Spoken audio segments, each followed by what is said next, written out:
The conference room went dead silent. Charlotte Bennett, 30-year-old billionaire CEO, stared at the man in the faded blue shirt standing beside the projection screen. Her CFO had just turned pale. The investors looked confused. And this gig driver, this nobody she'd hired 3 hours ago, had just accused her most trusted executive of stealing millions. "You're insane," Daniel Mercer whispered. Mason Reed didn't flinch. He simply pointed at the screen where routing codes glowed in damning patterns. "Then explain why every failed shipment matches your maintenance windows. Want to see how this impossible morning unraveled? Stay until the end, hit that like button, and comment what city you're watching from so I can see how far this story travels." The alarm didn't wake Charlotte Bennett at 5:47 a.m. on Tuesday morning. Her phone did, vibrating with the kind of message that turns a good day bad before it even starts. "Marcus out sick. Can't drive today." "Sorry, Ms. Bennett." She sat up in the dark bedroom of her downtown penthouse, silk sheets pooling around her waist, and swore quietly. Not today. Not on the morning of the Hale meeting. Not when $38 million depended on her walking into that boardroom looking calm, prepared, and completely in control. Charlotte grabbed her phone and started scrolling. Her usual car service was booked solid. Of course they were, because the universe apparently enjoyed testing her. She tried 2 backup services. Nothing available. By 6:03 a.m., she was standing in her walk-in closet, pulling on a charcoal pantsuit and searching for gig drivers on an app she'd installed once and never actually used. The first 3 declined. The 4th accepted. Mason R. 4.9 stars. Black sedan. Arrives in 12 minutes. Charlotte didn't read the profile. Didn't look at the photo. She had exactly 47 minutes to get downtown, review the final presentation, and make sure every executive knew their talking points before Victor Hale arrived with his team of lawyers and financial analysts who would dissect Bennett Meridian logistics like they were performing an autopsy. She made coffee, checked her email, responded to 6 urgent messages. When her phone buzzed with "driver has arrived," she was already walking toward the elevator with her leather briefcase and a travel mug that cost more than most people spent on groceries. The morning air hit cold when she stepped outside. November in the city meant gray skies and wind that cut through expensive fabric like it was nothing. The black sedan idling at the curb looked older than she expected. Paint faded along the door panels, a small dent near the rear bumper. But she didn't care. A car was a car. The driver got out. He was tall, maybe 6'1", with dark hair that needed a trim and the kind of face that wouldn't stand out in a crowd. Wore a blue button-down shirt that had seen better days, sleeves rolled to his elbows despite the cold. Maybe 30, maybe 35. Hard to tell. "Ms. Bennett?" His voice was quiet. "That's me." She moved toward the back door. He opened it without the practiced flourish her regular driver used, just a simple pull and step aside. Charlotte slid into the back seat. The interior smelled like coffee and something else. Vanilla air freshener, maybe, the cheap kind. "Meridian Tower, downtown," she said, already pulling out her tablet. "Yes, ma'am." The door closed. He got back in the front, adjusted the mirror, pulled into traffic. Charlotte stopped paying attention to him entirely. She had work to do. The presentation looked good. Her head of operations, Kim Torres, had sent the updated revenue projections at midnight. The numbers were solid. 18-month growth trajectory, expansion into 3 new regional markets, infrastructure investments that would triple cold chain capacity by next quarter. Victor Hale was a smart investor, careful, the kind who asked questions that exposed weakness. But there wasn't any weakness to expose. Not this time. Her phone rang. Daniel Mercer, her CFO. "Tell me something good," Charlotte said. "Depends on your definition." Daniel's voice came through tight, stressed. "We've got a situation with the northern shipment." Charlotte felt something cold drop in her chest. "What kind of situation?" "Temperature logs from the refrigerated trucks show a system failure overnight. Nothing catastrophic yet, but if we can't verify cold chain integrity, the whole shipment's compromised." "How much product?" 400,000 in pharmaceuticals. She closed her eyes. "Is it salvageable?" "Kim's team is working on it. We're pulling backup generators, rerouting what we can. But Charlotte," Daniel paused, "if we lose this shipment, Hale's going to see it in the quarterly report. That's not the kind of operational stability we've been selling." Then don't lose it. She kept her voice level. I want updates every 30 minutes. And Daniel, nobody mentions this in the meeting unless Hale asks directly. Understood. The call ended. Charlotte stared at her tablet without seeing it. 400,000 in product. The northern expansion was supposed to be their proof of concept, the demonstration that Bennett Meridian could scale infrastructure into new markets without the growing pains that killed most logistics companies. A system failure wasn't just expensive, it was a red flag. She pulled up the shipment tracking interface, scrolling through temperature logs and GPS coordinates. The trucks had been running fine until 2:47 a.m., then half a dozen refrigeration units showed simultaneous alerts. Not a gradual failure, not a mechanical issue, just everything dropping at once. That didn't make sense. Her phone rang again. Kim Torres this time. Please tell me you found the problem, Charlotte said. We found a problem. Kim sounded exhausted. The monitoring system shows a maintenance gap in the Northern Corridor network. During certain windows, refrigeration alerts don't transmit properly to the central hub. We're running blind for 20, sometimes 30-minute intervals. How did we not catch this during testing? Because it only happens during off-peak routing hours. And honestly, I don't think it's a bug. I think someone designed it that way. Charlotte felt her jaw tighten. Explain. The gaps align too perfectly with our transport schedules. It's like someone knew exactly when these trucks would be vulnerable and made sure we wouldn't see the alerts until it was too late. That's a serious accusation. I know. Kim hesitated. But Charlotte, we've had 3 similar incidents in the last 4 months. Smaller shipments, nothing catastrophic, but the pattern's there. Every single failure happened during one of these monitoring blackouts.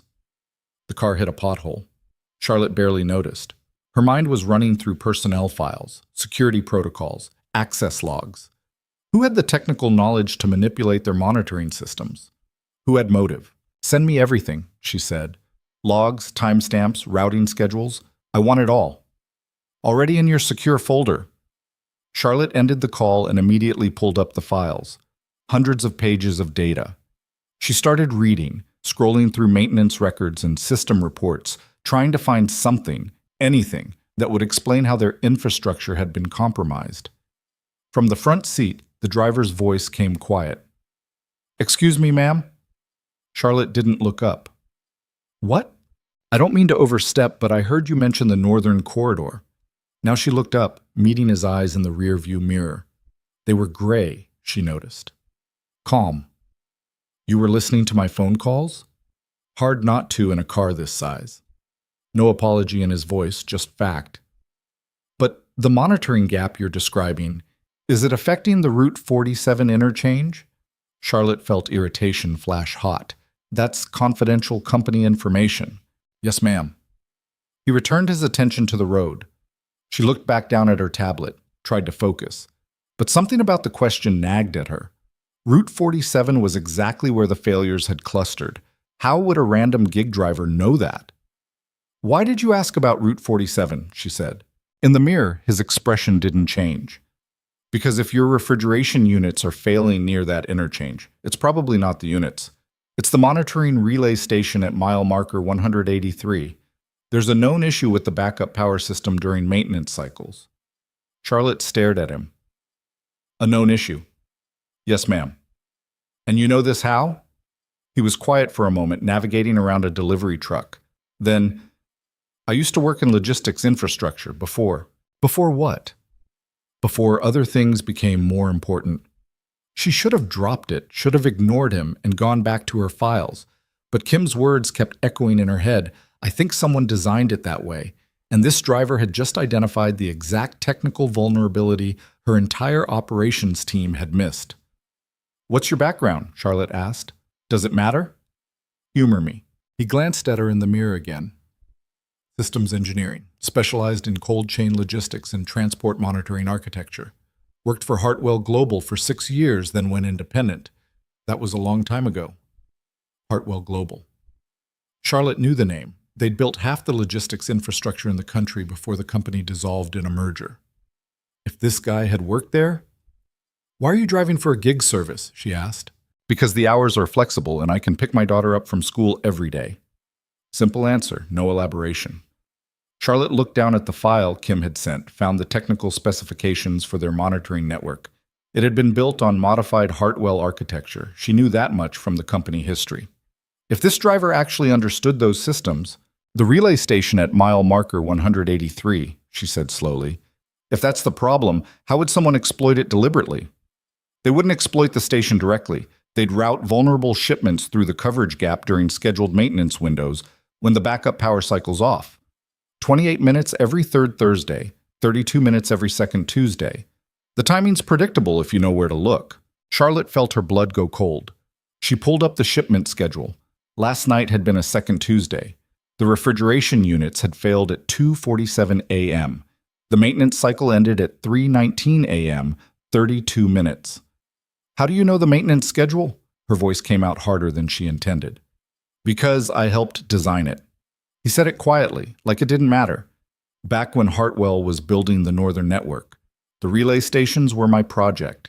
Charlotte's mind was racing now. If he was telling the truth, if he'd actually built these systems, then he would know things her own team didn't. He'd know every vulnerability, every backdoor, every flaw.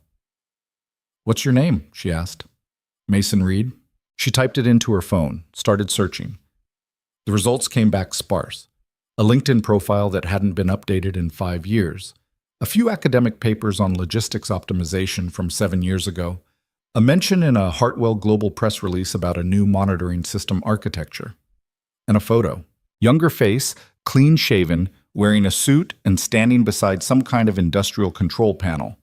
The caption read, Mason Reed, Lead Systems Engineer, accepting the Logistics Innovation Award for breakthrough work in cold chain infrastructure monitoring. Charlotte looked up at the rearview mirror. Same gray eyes, same quiet expression. You won an award for this system, she said. Yes, ma'am. And now you're driving strangers around the city.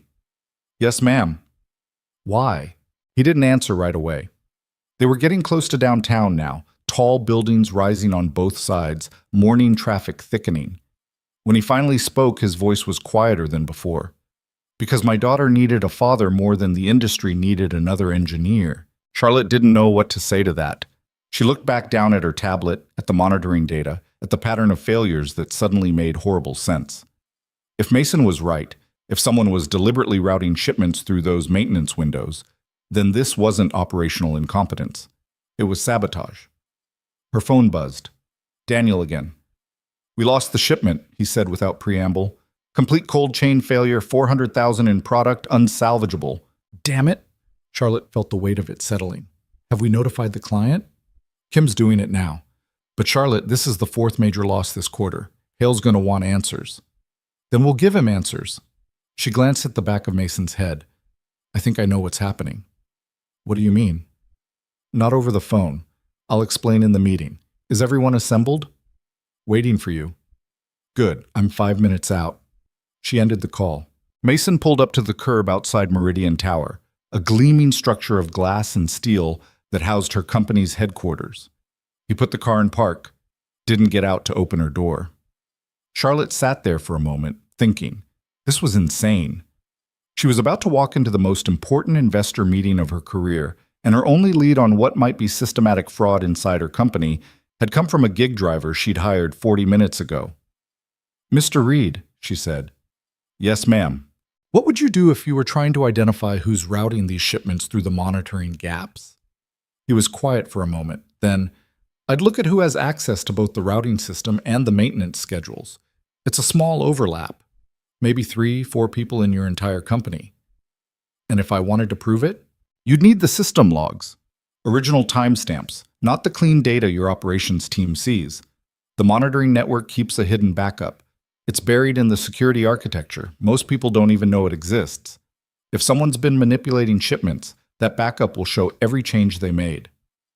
Charlotte opened her door, stepped out into the cold morning air. She looked back through the open door at Mason, still sitting quietly in the driver's seat. How much are you making today driving for the gig service? Depends on how many rides I get. Maybe $100 if it's busy. Cancel your other rides, she said. Come upstairs with me. I'll pay you $10,000 to spend the next 3 hours explaining exactly how someone is destroying my company. Mason turned in his seat, looking at her directly for the first time. His expression was unreadable. "Ma'am, I appreciate the offer, but I have to pick up my daughter at 3:30. I can't miss that." "Then help me until 3 and leave." Charlotte pulled out her phone. "What's your Venmo?" "This isn't a good idea." "Why not?" "Because if I'm right about what's happening, you're about to discover that someone you trust has been stealing from you for months. That's not the kind of thing you want to learn from a stranger. Better a stranger than staying blind." She met his eyes. "Please, I need someone who understands these systems. My team missed this. You caught it in a 10-minute car ride." Mason was quiet for a long moment. Then he turned off the car, pocketed the keys, and opened his door. 3:00, he said. Not a minute later, they walked into the building together, the billionaire CEO in her expensive suit and the gig driver in his faded blue shirt. The lobby security guard looked confused but stepped aside when Charlotte nodded. The elevator ride up to the executive floor was silent. When the doors opened, Charlotte's assistant Lisa looked up from her desk, saw Mason, and frowned. "Ms. Bennett, the Hale team is waiting in conference room A. Everyone's asking. Tell them I'm bringing in a technical consultant. 5-minute delay." "A consultant? We didn't have anyone scheduled." "It's handled, Lisa." Charlotte kept walking, Mason following a step behind. The executive floor was all glass walls and modern furniture, the kind of space designed to project success and control. Through the transparent walls of conference room A, Charlotte could see her team assembled.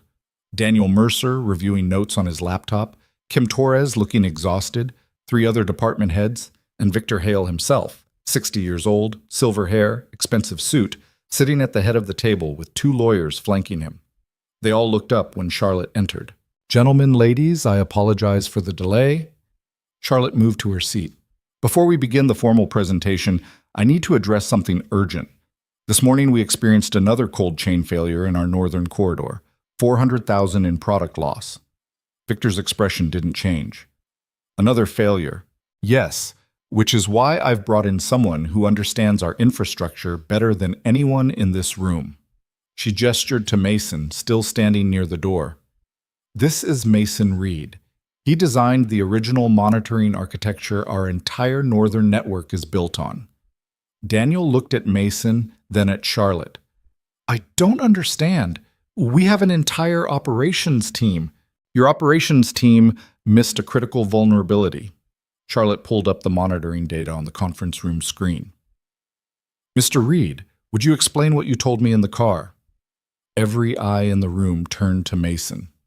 He stood there in his faded shirt, looking completely out of place among the suits and lawyers, and for a moment Charlotte wondered if she'd just made a catastrophic mistake.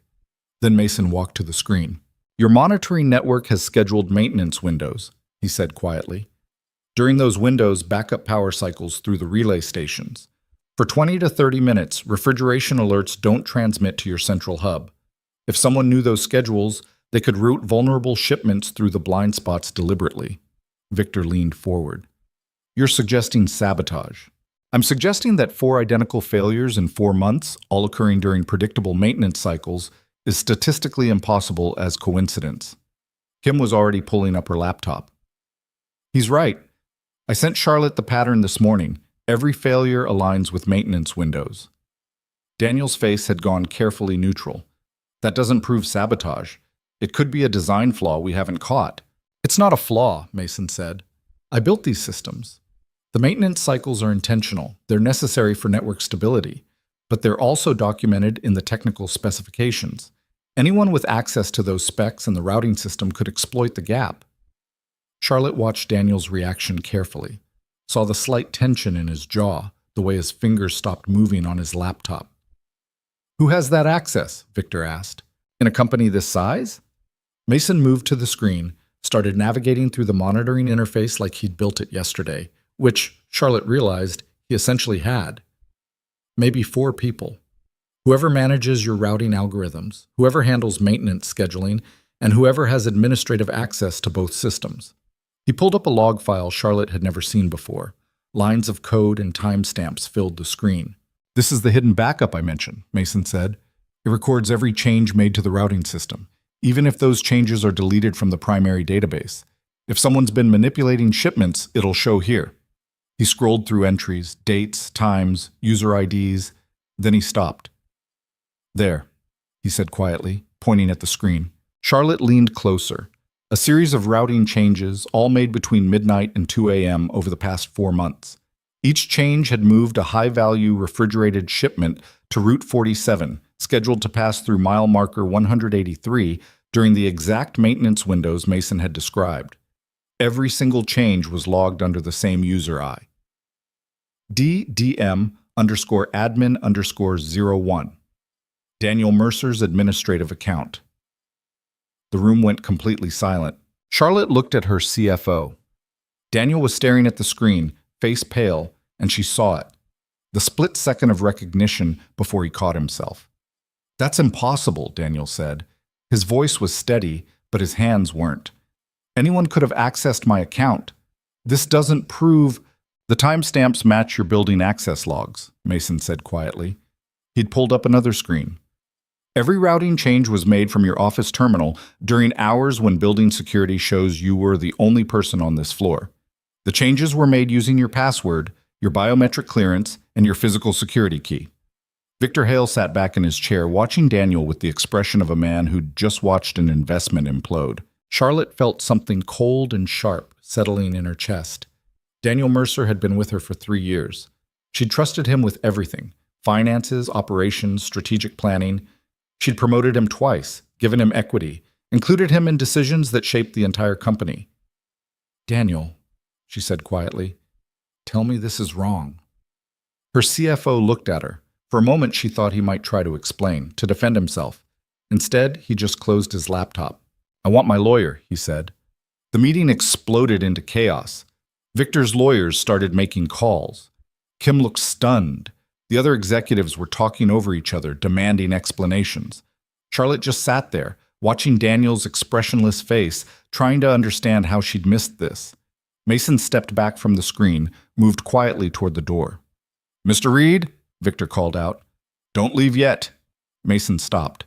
Victor stood, walked over to him, studied him with sharp eyes that had evaluated 1,000 business deals. "You found this in what, 30 minutes?" Victor asked. "Less? And you used to build these systems?" "Yes, sir." "Why aren't you still doing it?" Mason met his gaze directly. "Because I have a daughter who needs me home by dinner." Victor smiled slightly, the first genuine expression Charlotte had seen from him all morning. "A man with priorities. I respect that." He glanced at Charlotte. "Miss Bennett, I came here today prepared to pull my investment. Your operational failures suggested either incompetence or chaos. But what I just witnessed suggests you have the capacity to identify problems and fix them quickly. That's worth something." Charlotte found her voice. "You're still interested?"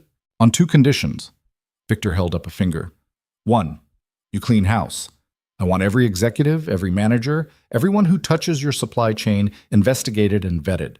If there's more rot, I want it gone. 2nd finger. 2, you hire this man properly, not as a consultant, as your head of infrastructure, because clearly he understands your systems better than anyone you currently employ. He looked at Mason. "What do you say, Mr. Reed? Care to save a company?" Mason was quiet for a long moment. Charlotte could see him thinking, weighing something she didn't understand. "I can't work traditional hours," he said finally. "I leave at 3:30 every day, no exceptions." "Then leave at 3:30. Victor shrugged. "Some of my best engineers have kept stranger schedules. What matters is whether you can do the job." "I can do the job. Then we have a deal." Victor turned back to Charlotte. "Fix this mess, Ms. Bennett. You have 90 days to prove your company deserves my money. I'll be watching." He walked out, lawyers trailing behind him. The conference room emptied slowly. Daniel was escorted out by security, still silent. The other executives drifted away, shell-shocked. Kim lingered near the door. "Charlotte," she said quietly, "I'm sorry I didn't catch this sooner. You caught enough." Charlotte managed a tired smile. "Go home. Get some sleep. Tomorrow we start rebuilding." When Kim left, only Charlotte and Mason remained. She looked at him. The stranger who'd walked into her life 3 hours ago and torn apart everything she thought she knew about her own company. "I need to ask you something," she said. "Yes, ma'am." "Why did you walk away?" From engineering, from Hartwell, from all of it. You were at the top of your field. Mason was quiet for a moment. Through the glass walls, she could see the city spreading out below them, morning sun breaking through the clouds. My wife left when Sophie was 2, he said finally. Decided she didn't want to be a mother anymore. Just walked away. I had a choice. Keep working 80-hour weeks and let someone else raise my daughter, or step back and be the parent she deserved. It wasn't complicated math. That must have been hard. It was the easiest decision I ever made. He checked his watch. It's 11:47. If we're really doing this, if I'm really taking this job, I need to understand what else might be broken. But I meant what I said about 3:30. Charlotte stood, moved to the window, looked out at her city, her company, the empire she'd built with ruthless efficiency and absolute focus, and wondered when she'd stopped seeing the people who made it all work. "Tell me something, Mason," she said without turning around. "When you were listening to my phone calls this morning, what did you think of me?" Silence behind her. Then his quiet voice. "I thought you were someone who cares deeply about her work, and someone who hasn't learned yet that caring about work isn't the same as caring about people." She turned to face him. "That's pretty harsh." "You asked." "I did." Charlotte managed a small smile. "All right, Mr. Reed, you have until 3:30 to teach me everything I don't know about my own company. Let's get started." They worked through lunch. Mason pulled up system after system, explaining vulnerabilities Charlotte's team had never mentioned, security gaps nobody had documented, efficiency losses hidden in routine operations. He spoke quietly, precisely, never wasting words. By 2:30, Charlotte had filled 3 notebooks with problems she hadn't known existed. By 3:15, she understood why Victor Hale had been willing to bet $38 million on a company that could find and fix its own failures this quickly. At 3:27, Mason started shutting down his laptop. "I have to go," he said. "I know." Charlotte stood. "Same time tomorrow?" "Yes, ma'am." He headed toward the door, then paused. "Ms. Bennett," he said, "what you're doing, rebuilding everything, investigating everyone, it's going to be hard. People are going to resist. Some of your best employees might leave rather than submit to scrutiny." "I know. But it's the right thing to do." He met her eyes. "A company is just people. If you can't trust the people, nothing else matters." Then he was gone, leaving Charlotte alone in the conference room with her notebooks full of problems and the strangest feeling that her carefully controlled life had just tilted sideways in ways she didn't quite understand yet. Outside, through the window, she could see him walking toward his old sedan, going to pick up his daughter, right on time. Sophie Reed was 6 years old, had her father's gray eyes, and carried a stuffed rabbit named Oliver everywhere she went. Mason found her waiting outside Riverside Elementary at exactly 3:33 p.m., sitting on the bench by the front gate with her backpack at her feet and Oliver tucked under one arm. "You're late," she said when he pulled up. 3 minutes. Mason got out, opened the back door for her. Traffic. "Mrs. Henderson says 3 minutes is still late." Sophie climbed into her booster seat, clutching Oliver. "She says being on time shows respect." "Mrs. Henderson is right." Mason buckled her in, checked the straps twice. "I'm sorry." "It's okay, Daddy." Sophie's serious expression broke into a smile. "I told Oliver you were probably saving someone again." Mason froze for just a second, then kissed the top of her head. "Just helping with work stuff, baby. Nothing exciting." The drive home took 20 minutes through afternoon traffic. Sophie talked about her day, reading groups and playground drama, and how Tommy Martinez said girls couldn't play soccer, but she proved him wrong at recess. Mason listened the way he always did, asking questions, making her laugh, storing away every detail because these moments mattered more than anything that had happened in that glass conference room. Their apartment was on the 3rd floor of a building that had seen better decades. Small living room, smaller kitchen, 2 bedrooms barely big enough for beds and dressers. The paint was old and the heating was inconsistent, and sometimes the neighbors upstairs fought loud enough to wake Sophie up at night. But the rent was manageable and the landlord didn't ask questions, and it was theirs. Mason made grilled cheese sandwiches while Sophie did homework at the kitchen table. She worked carefully, forming letters with the concentration of someone who took everything seriously. When she finished, she held up the worksheet for his inspection. "Perfect," Mason said, because it was. Can we watch the space show tonight? Sophie asked. After dinner. Deal? Deal. They ate on the couch, paper plates balanced on their knees, watching a documentary about Mars rovers that Sophie had seen 4 times already, but never got tired of. When her eyes started getting heavy around 8, Mason carried her to bed, tucked Oliver in beside her, and read 3 chapters from the book about the girl who lived in a museum. Daddy? Sophie's voice was sleepy. Are you happy? The question caught him off guard. What do you mean, baby? At your job? Are you happy driving people around? Mason thought about the question, about the conference room and the monitoring systems and Charlotte Bennett's expression when she realized her CFO had been stealing from her, about the offer Victor Hale had made, head of infrastructure, real money, the kind of work he used to love. I'm happy being your dad, he said finally. That's what matters. But you could do other things too. Sophie yawned. Mrs. Henderson says grown-ups can have jobs and be happy. You don't have to pick just one. Mrs. Henderson is very smart. I know. Sophie's eyes were closing. Love you, Daddy. Love you too, sweetheart. He sat there in the dark for a while after she fell asleep, listening to her breathe, thinking about choices and sacrifices and whether he'd made the right ones. His phone buzzed. A text from an unknown number. This is Charlotte Bennett. Lisa got your contact info from the driver app. I need you here at 8 a.m. tomorrow. We're starting the internal audit. Your rate is $200 per hour, non-negotiable. See you in the morning. Mason stared at the message. $200 an hour was more than he'd made in a month driving. If he worked even half days until 3:30, that was $1,400 a week. $5,600 a month. Money for Sophie's college fund. Money to move somewhere better. Money to stop working 3 different gig jobs just to cover rent and groceries. He typed back, I'll be there. The next morning, Mason dropped Sophie at school and drove straight to Meridian Tower. Lisa met him in the lobby with a temporary security badge and a tablet. Ms. Bennett is already in her office, Lisa said, walking him toward the elevators. Fair warning, she's been here since 6 and she's had about 40 cups of coffee. The woman runs on pure anxiety and spite. Good to know. Also, Daniel Mercer's lawyer served us with papers this morning. He's claiming wrongful termination and defamation. Says we falsely accused him of fraud with insufficient evidence. The elevator doors opened. Mason stepped inside. The evidence was pretty clear. Yeah, well, his lawyer disagrees. Lisa handed him the tablet. Everything you need is on here. System access, employee files, financial records. Ms. Bennett wants you to go through the entire infrastructure team with a microscope. Charlotte's office was on the top floor, floor-to-ceiling windows overlooking the city, modern furniture that probably cost more than Mason's car.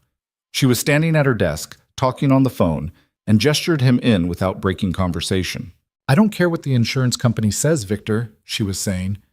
We lost $400,000 in product due to deliberate sabotage. That's not operational failure, that's criminal activity, and they need to process the claim. Pause. Yes, I understand their position. Tell them to understand mine. She ended the call, looked at Mason. You're early. You said 8. Most people interpret that as 8:15. Charlotte grabbed a coffee mug from her desk. I like early. Coffee? I'm good. Suit yourself. She moved to the window, stared out at the city. Daniel's lawyer is trying to bury us in motions. My board is panicking. 3 executives have already asked for emergency meetings to discuss leadership stability. And Victor Hale called at midnight to remind me I have 89 days left to prove this company isn't imploding. Sounds stressful. It's fantastic. She turned and Mason saw something fierce in her expression. For 3 years I trusted the wrong person. He stole from me, sabotaged my company, and I missed it completely. So now I get to tear apart everything and rebuild it right. You know what that feels like? Like having control again. Exactly. Charlotte set down her coffee. I need you to audit every single person who touches our logistics systems. I want to know who has access, who knows the vulnerabilities, who might be working with Daniel. Can you do that? Yes? How long? Mason thought about it. Depends how deep you want me to go. Surface level, maybe a week. Complete forensic analysis, 3 weeks minimum. You have 10 days. Charlotte pulled up a spreadsheet on her computer. These are the names I'm most concerned about. Start there. Mason looked at the list. 15 people, ranging from senior engineers to operations managers. He recognized some of the names from yesterday's files. Some of these people have been with you for years, he said. I know. Investigating them is going to create resentment. People don't like being treated as suspects. I don't care. Charlotte's voice was flat. Daniel proved I can't trust my own judgment, so I'm trusting data instead. Find me proof they're clean or find me proof they're dirty. Either way, I want to know. Mason spent the next 6 hours buried in system logs, access records, and financial data. Charlotte had given him a small office down the hall, windowless, barely big enough for a desk and chair, and he'd converted it into a command center. 3 monitors running different analysis programs, printouts covering every surface, coffee cups accumulating like evidence of time passing. Kim Torres stopped by around noon. You eat lunch? She asked from the doorway. Mason looked up, realized he'd completely lost track of time. What time is it? 12:30. Come on, I'll buy you a sandwich. The building had a cafeteria on the second floor, all glass and natural light and food that was trying very hard to be healthy. Kim ordered them both chicken wraps and found a table by the window. So you're the guy who destroyed Daniel in one morning, she said, unwrapping her food. That's quite an introduction. I just showed the data. Yeah, well, the data made him look like a criminal, which apparently he was. Kim took a bite, chewed thoughtfully. Charlotte told me you built the original monitoring systems. That true? Most of them. Why'd you leave Hartwell? Personal reasons. Kim studied him for a moment. You're not big on details, are you? Not usually. Fair enough. She pulled out her phone, showed him a photo. 2 kids, maybe 8 and 10, grinning at the camera with ice cream on their faces. That's why I work here. Single mom, 2 elementary schoolers, college funds that aren't going to fill themselves. Everyone's got their reasons. Mason understood what she was really asking. I'm not here to make people's lives harder. I'm just trying to make sure the systems are secure. Good, because some people on your list are my friends. They're good at their jobs and they've never done anything wrong except work for a company that hired one bad executive. Then the data will show that. And if it doesn't, then Charlotte deserves to know. Kim finished her wrap in silence. When she spoke again, her voice was quieter. Daniel fooled all of us. I worked with him for 2 years, trusted him completely. Finding out he was stealing, it makes you question everything, you know? Like if I missed that, what else am I missing? That's not your fault. Feels like it should be. She stood, gathered her trash. Look, I know Charlotte's in full scorched earth mode right now. Just remember these are real people with families and mortgages. Not everyone's a criminal. I know. After she left, Mason sat there thinking about trust and betrayal and the weight of discovering you'd been wrong about someone important. He understood Charlotte's anger better than she probably realized. When his wife had left, he'd spent months replaying every conversation, every moment, trying to find the signs he'd missed. The warnings that should have told him she was already gone before she actually walked out. He never found them. Sometimes people just hid things well. His phone buzzed. Sophie's school. Mr. Reed, this is Principal Morrison. Sophie's fine, but there was an incident at lunch and I need you to come in. Mason's heart jumped. What kind of incident? She got into a physical altercation with another student. Nobody's hurt, but school policy requires a parent meeting. He checked his watch. 1:47 p.m. I'll be there in 20 minutes. Charlotte was on a conference call when Mason knocked on her office door. She looked up, saw his expression, muted the call. Emergency? She asked. My daughter's school. I have to go. Is she okay? They said she's fine. There was a fight. Charlotte's eyebrows went up. Your daughter fights? Apparently today she does. Mason grabbed his jacket. I'll make up the hours tomorrow. Don't worry about the hours. Go. Riverside Elementary's principal office smelled like old books and anxiety. Sophie was sitting in a chair outside Morrison's door, backpack at her feet, Oliver clutched tight. Her eyes were red, but she wasn't crying anymore. Hey, baby. Mason crouched down in front of her. You okay? Sophie nodded. Didn't say anything. Principal Morrison appeared in the doorway, 50-something, gray hair, the expression of someone who'd seen every possible version of kid drama. Mr. Reed, come in, please. Sophie, you stay here. Morrison's office was small and cluttered, walls covered with photos of students and motivational posters. Mason sat in the chair across from her desk, feeling like he was the one in trouble. Sophie hit another student, Morrison said without preamble. Tommy Martinez punched him in the stomach during lunch. Mason felt his stomach drop. Sophie punched someone? According to witnesses, Tommy was teasing another girl, Emma Chen, about her accent. Sophie told him to stop. He didn't. She hit him. Is he hurt? Bruised ego mostly. His parents are upset, understandably. Morrison leaned back in her chair. Mr. Reed, Sophie is normally one of our best students. Quiet, well-behaved, kind to other kids. This is completely out of character. I know. Is everything okay at home? Any changes, stresses, things that might explain this behavior? Mason thought about yesterday morning. The car ride with Charlotte. The boardroom confrontation. Coming home late because he'd spent 6 hours explaining fraud patterns. Sophie asking if he was happy. I started a new job, he said. Different hours, more demanding. Maybe that's affecting her. Maybe. Morrison's expression softened slightly. Look, I'm not trying to make this a big deal. Sophie defended another kid who was being bullied. Her heart was in the right place. But hitting isn't acceptable, even for good reasons. We need to make sure she understands that. She will. Good. She's suspended for the rest of today and tomorrow. School policy. When she comes back Friday, we'll consider this resolved. Morrison stood. She's a good kid, Mr. Reed. I'm sure this was just a one-time thing. Mason found Sophie still sitting in the hallway, looking small and miserable. Come on, he said quietly. Let's go home. They didn't talk in the car. Mason kept glancing at her in the rearview mirror, trying to figure out what to say. Sophie stared out the window, holding Oliver, not crying, but not okay either. At home, Mason made hot chocolate, set the mug in front of Sophie at the kitchen table, and sat down across from her. You want to tell me what happened? He asked. Sophie's voice came out very small. Tommy was being mean to Emma. What was he saying? He said she talked funny because she's from China. He kept making fake Chinese sounds and laughing. Emma was crying. Mason felt anger flash hot in his chest.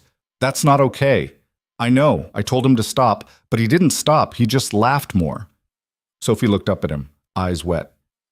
So I hit him. Baby, you can't hit people, even when they're being mean. But you stopped bad people yesterday. Her voice cracked. You told me you helped catch someone who was stealing. That's like hitting, isn't it? Stopping bad things? Mason realized she'd been listening more carefully than he'd thought. It's different. How? Because I used information and evidence to prove someone did something wrong. I didn't hurt anyone. But what if the bad guy didn't stop? What if he kept stealing even after you showed everyone the evidence? Sophie wiped her eyes. Sometimes talking doesn't work, Daddy. Sometimes you have to make people stop. She wasn't wrong, but she was 6, and the world couldn't work that way for her yet. Come here, Mason said. Sophie climbed into his lap, buried her face against his chest. He held her, feeling her shake with quiet sobs, and tried to figure out how to explain that standing up for people was right, but violence was wrong, that some rules had exceptions, but not when you're in first grade. I'm proud of you for defending Emma, he said finally. That took courage, but hitting Tommy didn't teach him anything except that you're stronger than he is. You know what would have worked better? What? Telling a teacher, getting an adult involved who could actually make him stop and make sure he faces real consequences. But that's tattling. No, baby. Tattling is getting someone in trouble for no reason. Telling is getting help when someone's being hurt. There's a difference. Sophie was quiet for a long time, then, Am I in big trouble? You're suspended for 2 days. When you go back to school Friday, you're going to apologize to Tommy. But he was mean. I know. And he should apologize to Emma, but you still hit him, and that means you still need to say sorry for the hitting part. Mason tilted her chin up so she was looking at him. You can be right about why you did something and still wrong about how you did it. Understand? Sophie nodded slowly. Okay. Good. Now go wash your face. We're going to spend the rest of the afternoon doing something fun because you're suspended and I'm playing hooky from work. Really? Really. They went to the park. Sophie played on the swings while Mason pushed her higher and higher, her laughter cutting through the autumn air. Later, they got ice cream from the truck by the soccer fields, And Sophie told him everything about Emma Chen, how she was new this year, how her family had just moved from California, how she always shared her crackers at snack time. I think you should invite her over for a play date, Mason said. Sophie's face lit up. Really? Really, maybe this weekend. By the time they got home, Sophie was tired and happy, the suspension temporarily forgotten. Mason made spaghetti for dinner, and they ate while watching her space documentary again. When he tucked her in that night, she was already half asleep.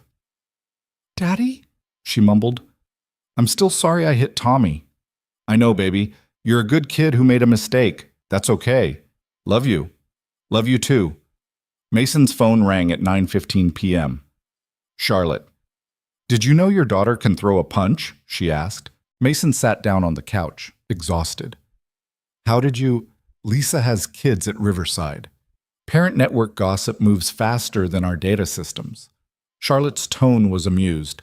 Apparently Sophie Reed is a first-grade vigilante. She defended a kid who was being bullied. "I heard. I also heard you spent the afternoon at the park instead of finishing the audit." "Yeah, I'll make it up." "Stop." Charlotte's voice was firm. "I told you to go. Family first. I meant it." Mason didn't know what to say to that.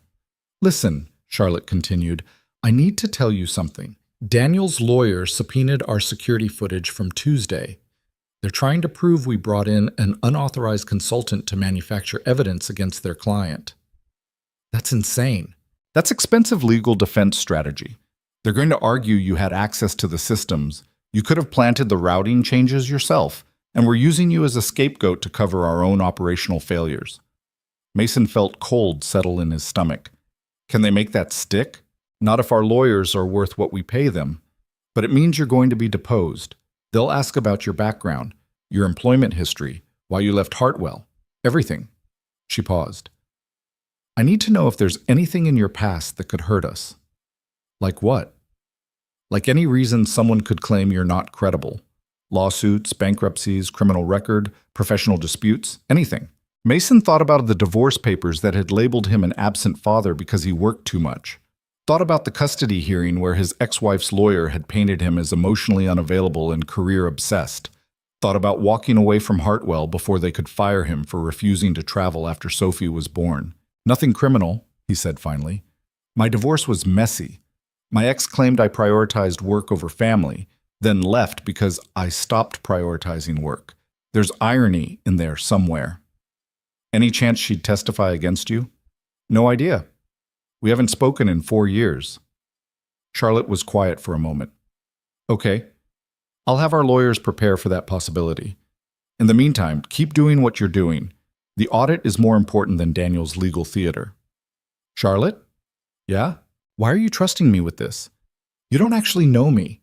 For all you know, Daniel's lawyer is right, and I'm just some guy who manipulated his way into your company." She laughed, short and sharp. "You want to know the truth?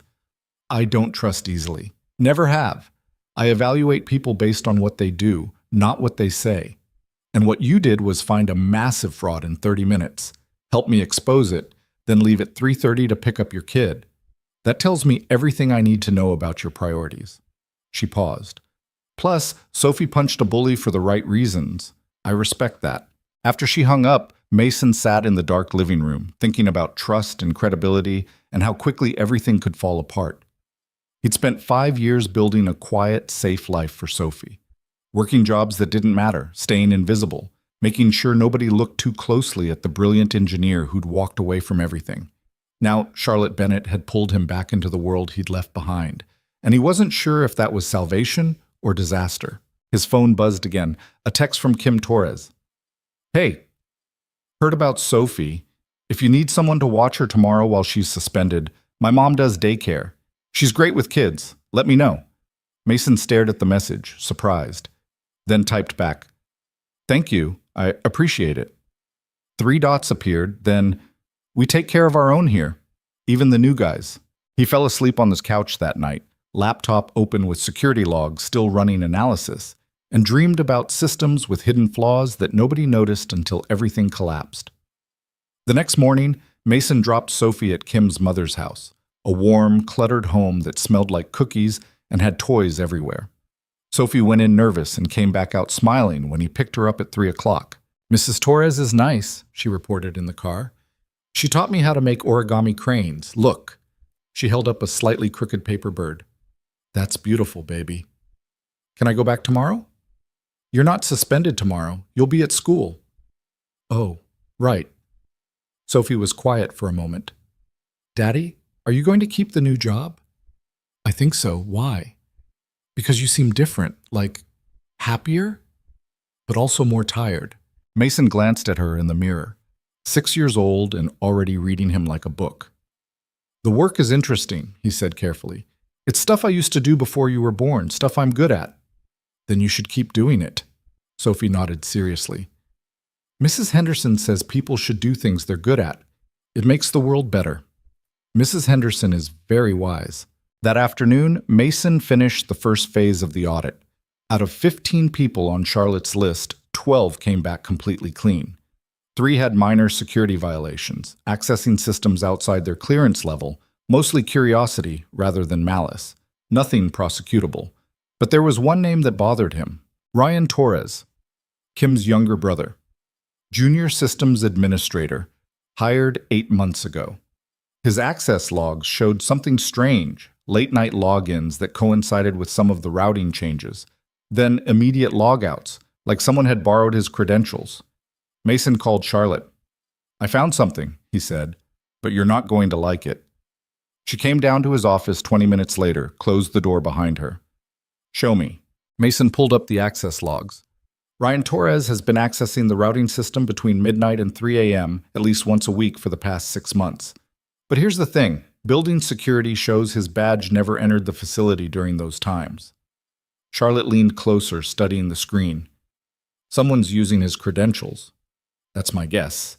Either he gave them to someone or someone stole them. Who has access to steal credentials? In a company this size, IT administrators, security team, maybe a dozen people total." Mason switched screens. "But look at this. Every time Ryan's credentials were used remotely, there's a corresponding login from Daniel's office terminal within the same hour." Charlotte went very still. Daniel was using Ryan's access to cover his tracks. Looks that way. He'd make the routing changes under Ryan's credentials, then log in as himself for normal work to establish an alibi. So Ryan's innocent. Probably, but we need to interview him to be sure. Charlotte pulled out her phone, called Kim. "I need to talk to your brother, today. Can you get him to my office in an hour?" Pause.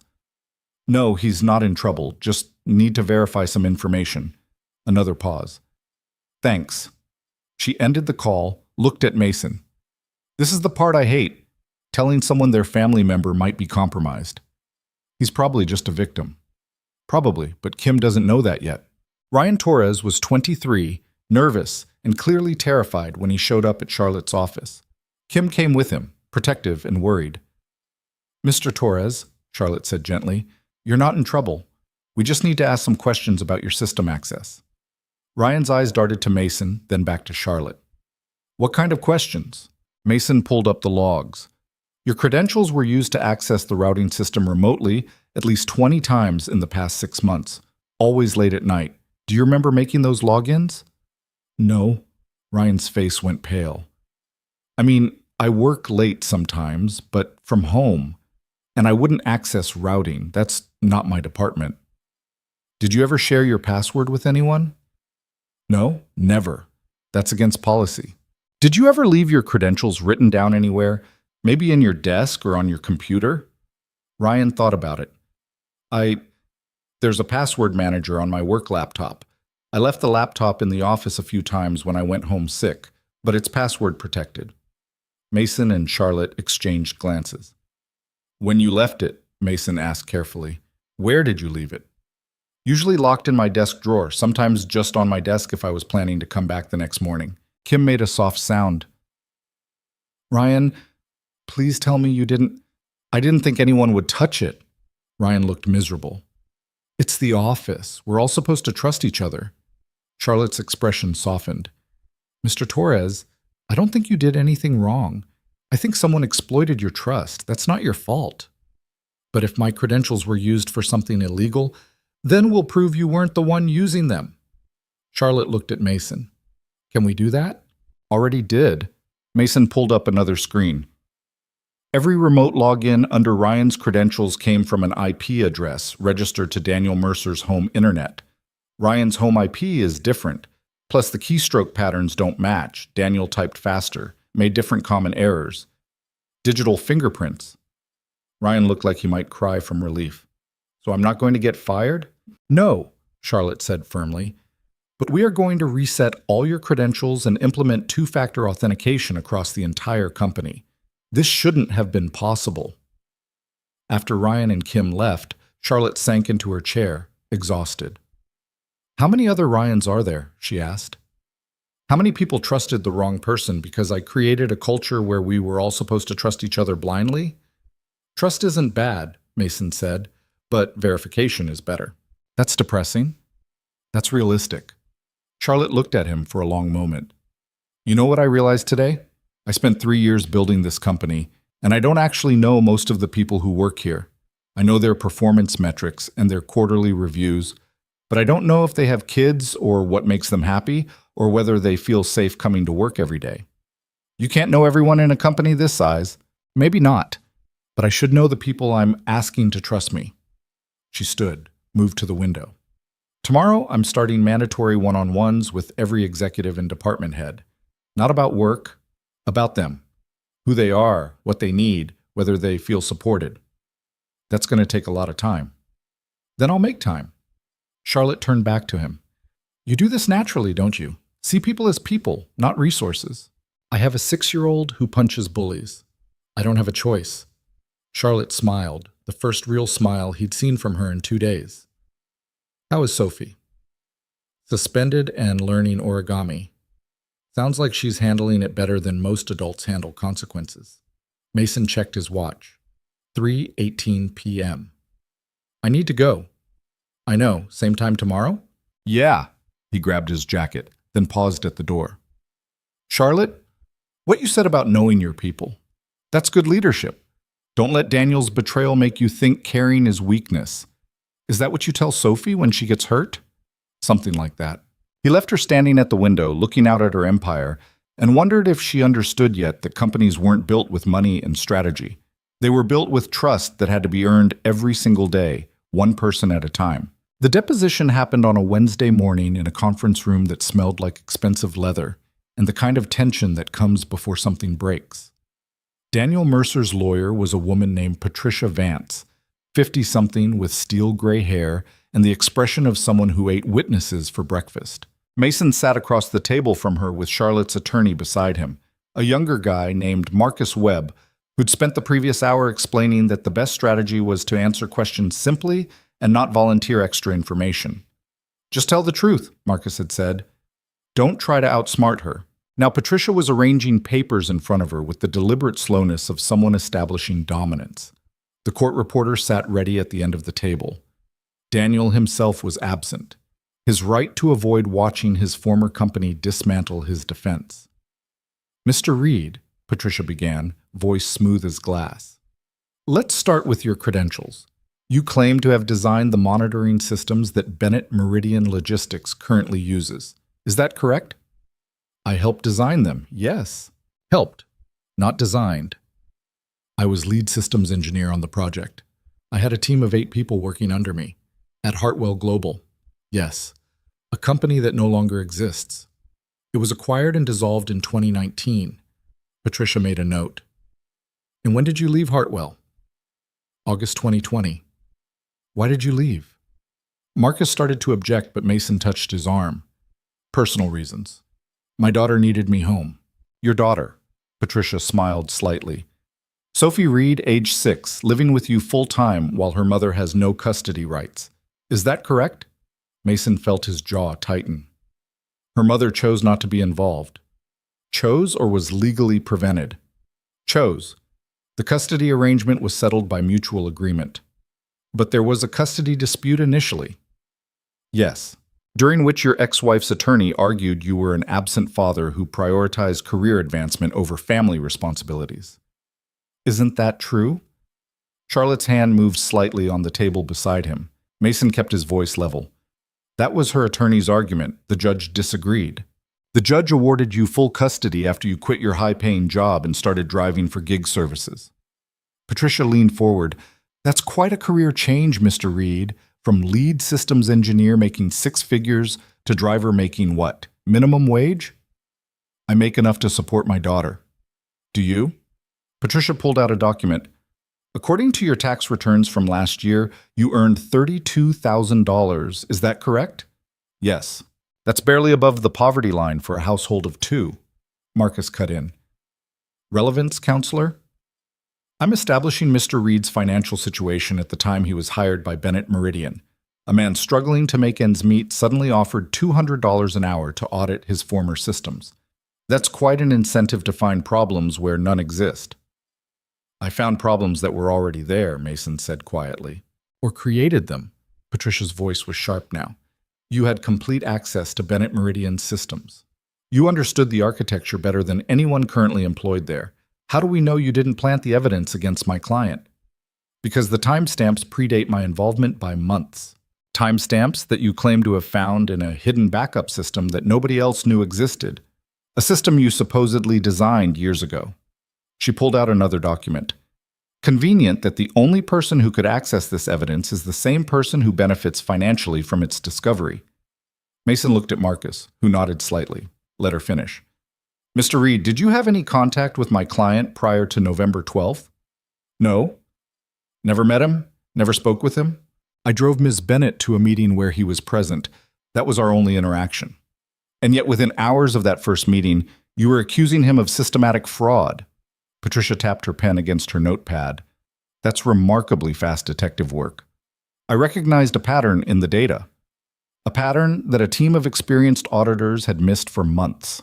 Yes, because you're just that brilliant. Mason met her eyes directly. Because I built the systems, and I know where people hide things when they don't want to be found. Patricia sat back, smiled coldly. Let's talk about your departure from Hartwell Global. You claim it was voluntary. It was. Yet according to internal communications we've obtained, you were placed on performance review in July 2020, 1 month before your resignation. Your supervisor noted that you were frequently absent, missed important meetings, and showed decreased engagement with project responsibilities. My daughter was 2 years old and her mother had just left. I was adjusting. Or you were failing to meet professional standards and left before you could be terminated. I left because I chose my daughter over my career. That's not failure. It is if you're bitter about that choice. Patricia leaned forward again. Tell me, Mr. Reed, do you resent the people who stayed in the industry? The ones who kept climbing while you were driving strangers to the airport? Mason felt anger flash hot, but kept his voice calm. No. Not even a little? Not when you see someone like Charlotte Bennett running a multi-million-dollar logistics company using systems you designed while you're living in a third-floor walk-up and working multiple jobs just to pay rent? Ms. Vance, Marcus said sharply, this is harassment. It's establishing motive. Patricia didn't look away from Mason. You had the knowledge, the access, and the financial incentive to manufacture evidence against my client. And you had the resentment to want to hurt the people who succeeded where you didn't. That's not what happened. Then what did happen? You expect us to believe you just happened to be driving Ms. Bennett that morning? That you just happened to overhear information about system failures? That you just happened to identify fraud that had gone undetected for months? She paused. That's a lot of coincidence, Mr. Reed. Sometimes coincidences happen. Or sometimes struggling single fathers accept questionable consulting work because they need the money and don't ask too many questions about the evidence they're being paid to find. Charlotte's voice cut across the room, cold and clear. That's enough. Patricia turned to her. Ms. Bennett, your attorney can advise you not to speak. I don't need advice to call out garbage when I hear it. Charlotte stood, placed both hands flat on the table. Mr. Reed found systematic fraud because it existed, because your client was stealing from my company, and the reason nobody else caught it is because Daniel Mercer was CFO and had the authority to bury evidence before auditors could see it. That's an unsubstantiated accusation. It's documented fact. We have the routing changes. We have the maintenance schedules. We have Ryan Torres's stolen credentials and the IP addresses proving they were used from Daniel's home network. Charlotte's voice was getting harder. Your client committed fraud. Mason Reed exposed it. Everything else you're throwing at him is just noise designed to distract from the fact that you have no defense. Patricia smiled. Ms. Bennett, emotional outbursts don't strengthen your case. Neither does character assassination. Charlotte looked at Mason. We're done here. The deposition isn't finished. Yes, it is. Charlotte gathered her things. You want more testimony, you can subpoena us properly instead of fishing for personal attacks. Marcus, file a motion to quash this deposition on grounds of harassment. We're leaving. Outside in the hallway, Charlotte was still shaking with anger. Mason had never seen her like this. Her professional composure completely stripped away, replaced with something raw and furious. She had no right, Charlotte said, pacing. No right to bring up Sophie, your finances, any of it. It's her job, Mason said quietly. She's defending her client. By attacking you personally, that's not defense, that's bullying. Charlotte stopped pacing, looked at him. I'm sorry. I should have prepared you better for this. You told me it would be hard. I didn't tell you they'd try to make you look like a desperate con artist.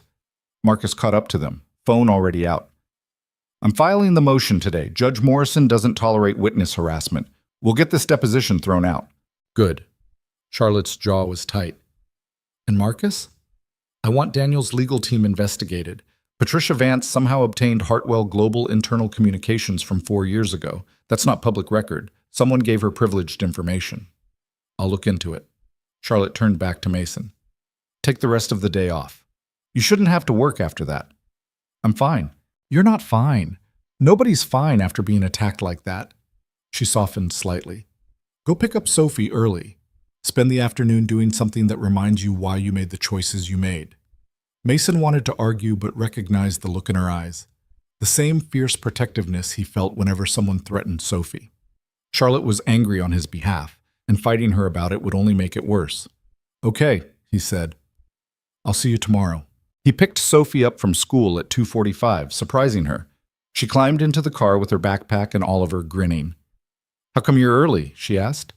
Thought we could do something fun. What do you want to do? Sophie's eyes lit up.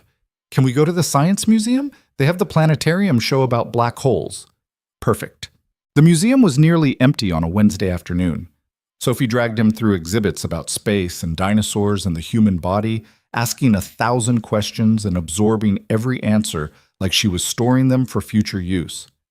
In the planetarium, she sat pressed against his side while stars wheeled overhead, and the narrator explained how gravity warped space-time. Daddy, Sophie whispered, if you fell into a black hole, would time stop? For you, no. For everyone watching you, yes. That's sad. You'd be alone forever and everyone else would think you disappeared. Mason thought about the past 5 years, how he'd felt sometimes like he'd fallen into a different timeline, where everyone else kept moving forward while he stayed frozen in place, raising his daughter while the world forgot he existed. Yeah, he said quietly. That would be sad. After the museum, they got pizza from Sophie's favorite place and ate it in the park while she told him about Emma Chen, who'd come over for a playdate on Saturday and turned out to like space documentaries just as much as Sophie did. She wants to be an astronaut, Sophie said seriously. I told her I want to be an engineer like you used to be. We're going to work at NASA together. That's a good plan. Will you help me with science homework when I'm older so I can learn the hard stuff? Absolutely. Sophie smiled, then got quiet. Daddy, are people being mean to you at work? The question caught him off guard. What makes you think that? You look sad sometimes when you come home, like how I looked after I hit Tommy. She picked at her pizza crust. Did you hit someone at work? No, baby, nothing like that. Then why are you sad? Mason pulled her close, kissed the top of her head. Sometimes grown-up work is complicated. People don't always agree about things, but it's nothing you need to worry about. Is it because of the bad man who was stealing? Kind of. Are they mad you caught him? His lawyer is trying to say I was wrong about it. Sophie frowned, processing this. But you weren't wrong. You showed everyone the proof. I did, but sometimes people don't want to believe the proof because it's easier to blame someone else. That's dumb. Yeah, Mason agreed. It kind of is. They stayed at the park until sunset, Sophie playing on the swings, while Mason pushed her and thought about Patricia Vance's questions. The resentment she'd asked about, whether he was bitter about people who'd succeeded while he'd stepped back, wasn't entirely unfair. There were nights when he lay awake wondering what his career would look like if he'd made different choices. Whether he'd be running his own company now, or leading some major infrastructure project, or teaching at a university. But then Sophie would wake up from a bad dream and call for him, and he'd go sit on her bed until she fell back asleep. And he'd remember that none of those hypothetical achievements mattered compared to being there when she needed him. Still, Patricia's words had hit something raw. The financial struggle was real. The third-floor walk-up was real. The anxiety about whether he could keep affording Sophie's school supplies and winter coat and all the little things that added up, that was all real. Taking Charlotte's job had felt like a lifeline. $200 an hour was enough to stop drowning, enough to start saving, enough to give Sophie a childhood that wasn't defined by constant scarcity. But now Patricia Vance had taken that relief and twisted it into evidence of corruption, made it look like Mason had manufactured a fraud case because he needed the money too badly, to be honest. His phone buzzed. A text from Charlotte. "Stop spiraling. I can feel you overthinking from here. You did nothing wrong." Mason smiled despite himself. Typed back. "How do you know I'm overthinking?" "Because I've been doing it for the past 3 hours. Lawyer PTSD is contagious. I'm fine." Liar. "Come by my office tomorrow morning before you start work. I want to show you something." "What?" "Surprise. Be there at 7:30. The next morning, Mason dropped Sophie at school and drove to Meridian Tower, wondering what Charlotte had planned. She met him in the lobby wearing jeans and a sweater instead of her usual suit, looking younger and less intimidating than he'd ever seen her. "Come on," she said. "We're not going to my office." "Then where?" "You'll see." She led him to the parking garage where a sleek black SUV was waiting. Charlotte got in the driver's seat. Mason hesitated, then climbed in beside her. "You know I'm a professional driver," he said. "You don't have to—" "Shut up and enjoy being a passenger for once." They drove north out of the city, morning traffic thinning as buildings gave way to suburbs and then to open highway. Charlotte had music playing, something acoustic and melancholy that didn't match her personality at all. After 20 minutes, she exited onto a smaller road that wound through industrial parks and warehouses. "Where are we going?" Mason asked. "You'll recognize it when we get there." 5 minutes later, they pulled up to a massive facility with faded signage that read, "Hartwell Global Logistics, Northern Distribution Center." The building looked abandoned, windows dark, parking lot empty except for a few pieces of rusted equipment. Mason stared at it. "This is, the facility where you installed the original monitoring systems."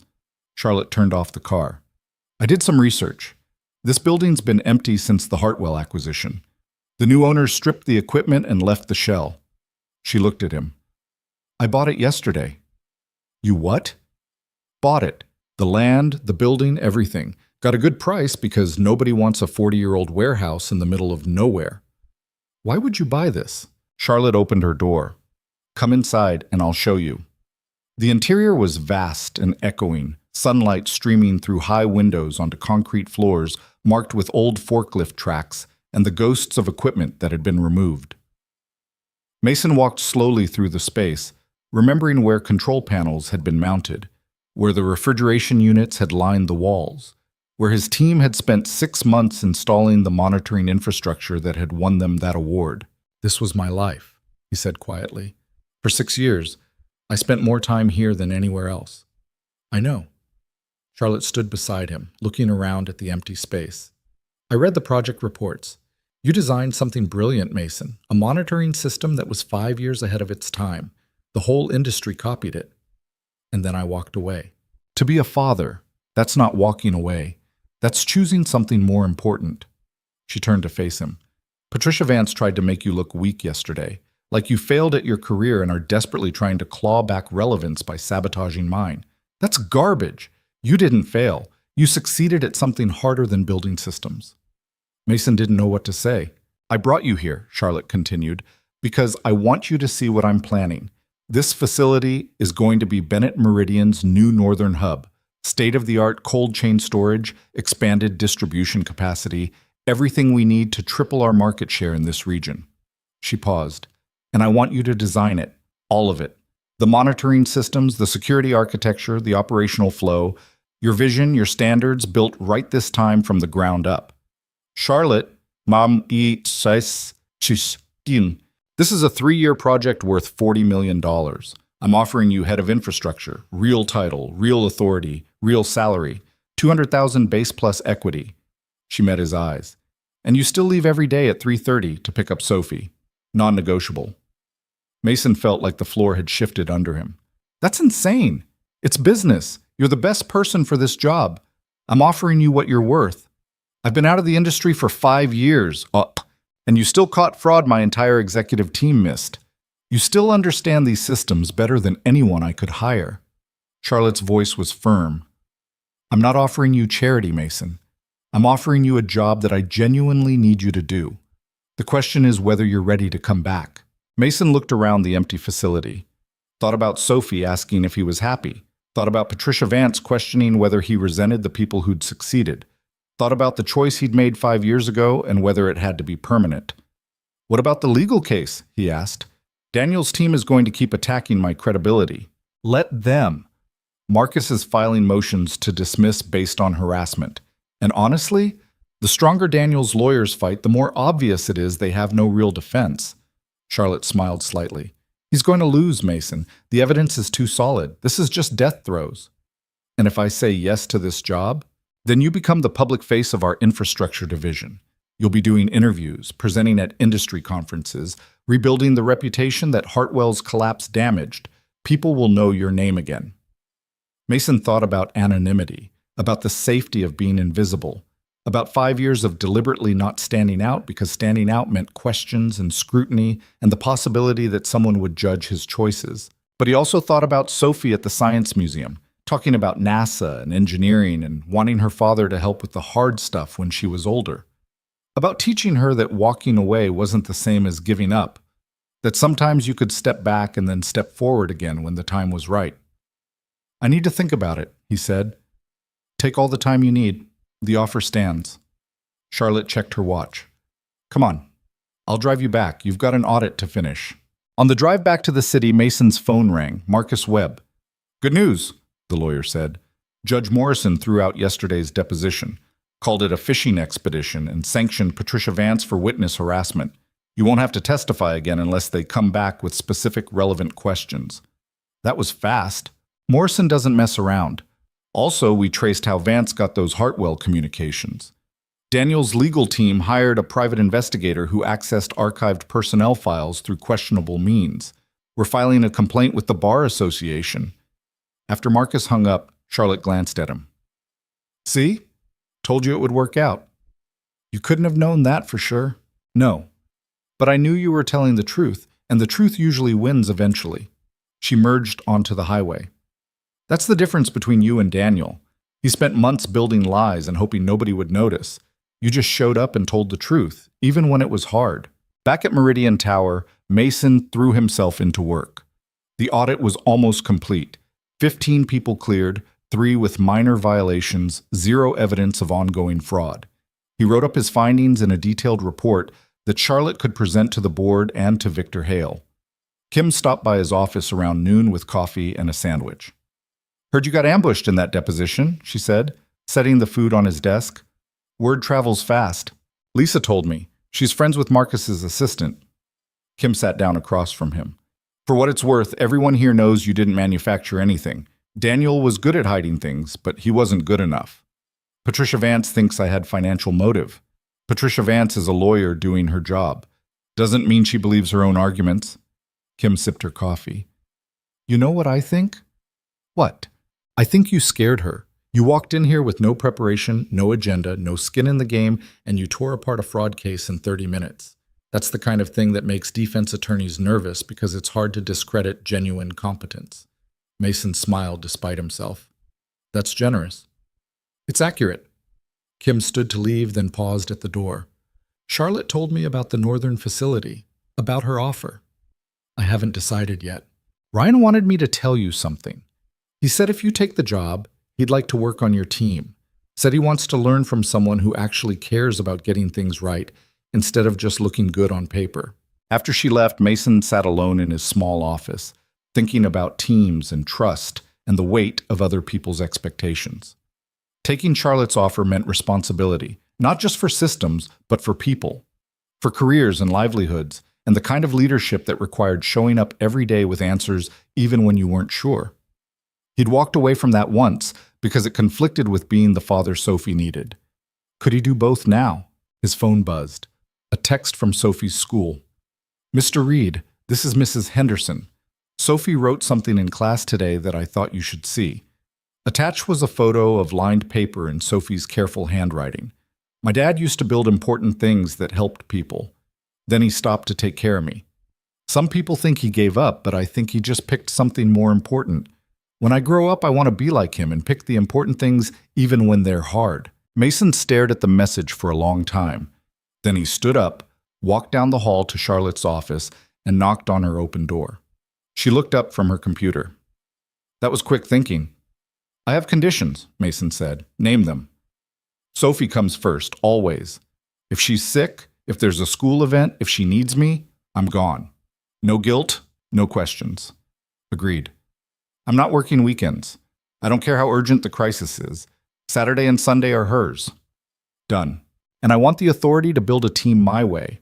Hire people who care about the work, not people who look good on LinkedIn. I want Kim as my deputy and Ryan on the technical team, and I want final say on everyone else." Charlotte smiled. "Anything else?" "Yeah, I want Daniel Mercer prosecuted to the fullest extent of the law. Not just civil penalties, criminal charges. He stole from you and he tried to destroy my credibility to cover it up. That's not something I'm willing to let slide quietly."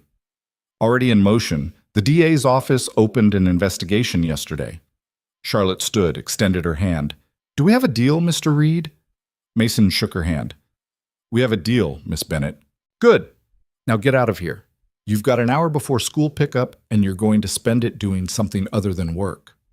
Mason left the building feeling lighter than he had in days. He drove to the park where he and Sophie went sometimes, sat on a bench overlooking the playground, and called his ex-wife's number for the first time in 4 years. She answered on the third ring. "Hello?" "Jenna, it's Mason." Silence. Then, "Why are you calling?" "I wanted to let you know something. I took a new job. Real job, not gig work. Head of infrastructure for a logistics company. It's going to mean more stability for Sophie." "Okay." Jenna's voice was cautious. "That's good, I guess. I also wanted to tell you that if you ever want to see her, be part of her life, the door's open. I'm not going to keep her from you." More silence. Then Jenna's voice cracked slightly. "I don't know if I can do that." "I know, but the option's there, always." Mason paused. "She's an amazing kid, Jenna. Smart and brave and kind. You'd be proud of her." "I'm sure I would be." A pause. "Mason? I'm sorry for leaving the way I did, for making you choose between your career and being a parent. That wasn't fair." "No," Mason agreed. "It wasn't, but I'd make the same choice again." After he hung up, he sat watching kids play on the swings and thought about choices and consequences and the strange way life circled back on itself. 5 years ago, he'd walked away from everything to be Sophie's father. Now he was walking back into the same industry, but different, older, wiser, with priorities that couldn't be shaken. At 3:30 exactly, he pulled up outside Riverside Elementary. Sophie came running out with Emma Chen beside her, both girls carrying identical origami cranes. "Daddy, can Emma come over?" Sophie asked breathlessly. "Her mom said it's okay if you say yes." Emma's mother was standing nearby, smiling. Mason recognized her from school events, a quiet woman who always looked tired but kind. "That would be great," he said. "I'll bring her home by 6. At the apartment, the girls disappeared into Sophie's room to build something elaborate with blocks, while Mason made snacks in the kitchen. His phone buzzed with messages, Charlotte sending contract details, Kim asking questions about team structure, Marcus with updates on the legal case. But he ignored all of it. Right now, he was just a father whose daughter was laughing in the next room with her friend, and that was enough. When he drove Emma home later, her mother invited him in for coffee. Her name was Linda, and she was an accountant working from home, and she mentioned casually that Emma talked about Sophie constantly, how nice it was that the girls had found each other. Sophie's been good for Emma, Linda said. Helped her feel less alone in a new school. Emma's been good for Sophie too, Mason replied. Sometimes kids need people who understand them. Driving home in the dark, Sophie fell asleep in the back seat clutching Oliver.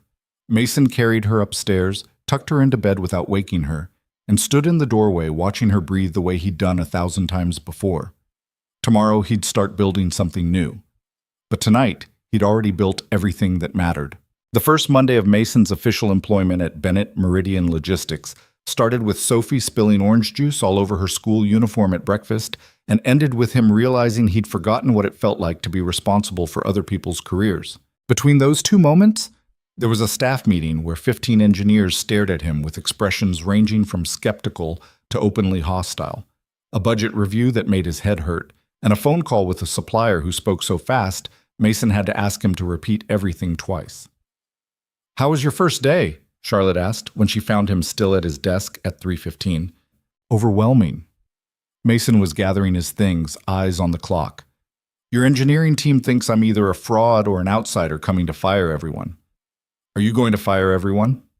"No, but I'm going to reorganize the entire department structure, and that's going to make people nervous." He grabbed his jacket. "Kim's helping, but there's a lot of resistance.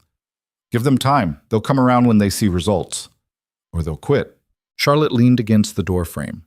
Then they weren't the right people anyway. You can't build something new with people who are committed to keeping everything the same. Mason left at 3:17, made it to Sophie's school by 3:34, and found her waiting with Emma again. The two girls had apparently decided they were inseparable now, which meant Mason's afternoons involved coordinating pickups and playdates with Linda Chen and learning to cook for two 6-year-olds instead of one. "Can Emma stay for dinner?" Sophie asked that evening. "If her mom says it's okay."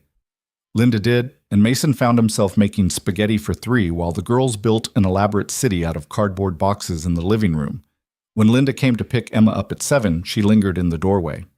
"You're really good with them," she said. I've had practice." "Still, a lot of single dads would just stick them in front of the TV. Linda smiled. Emma's father wasn't really the hands-on type. Before the divorce, I mean. Mason heard the weight behind those words. "How long have you been on your own?" 2 years? You? 4. Does it get easier? Some parts, other parts just get different. Mason watched Sophie and Emma sprawled on the floor, giggling about something only they understood.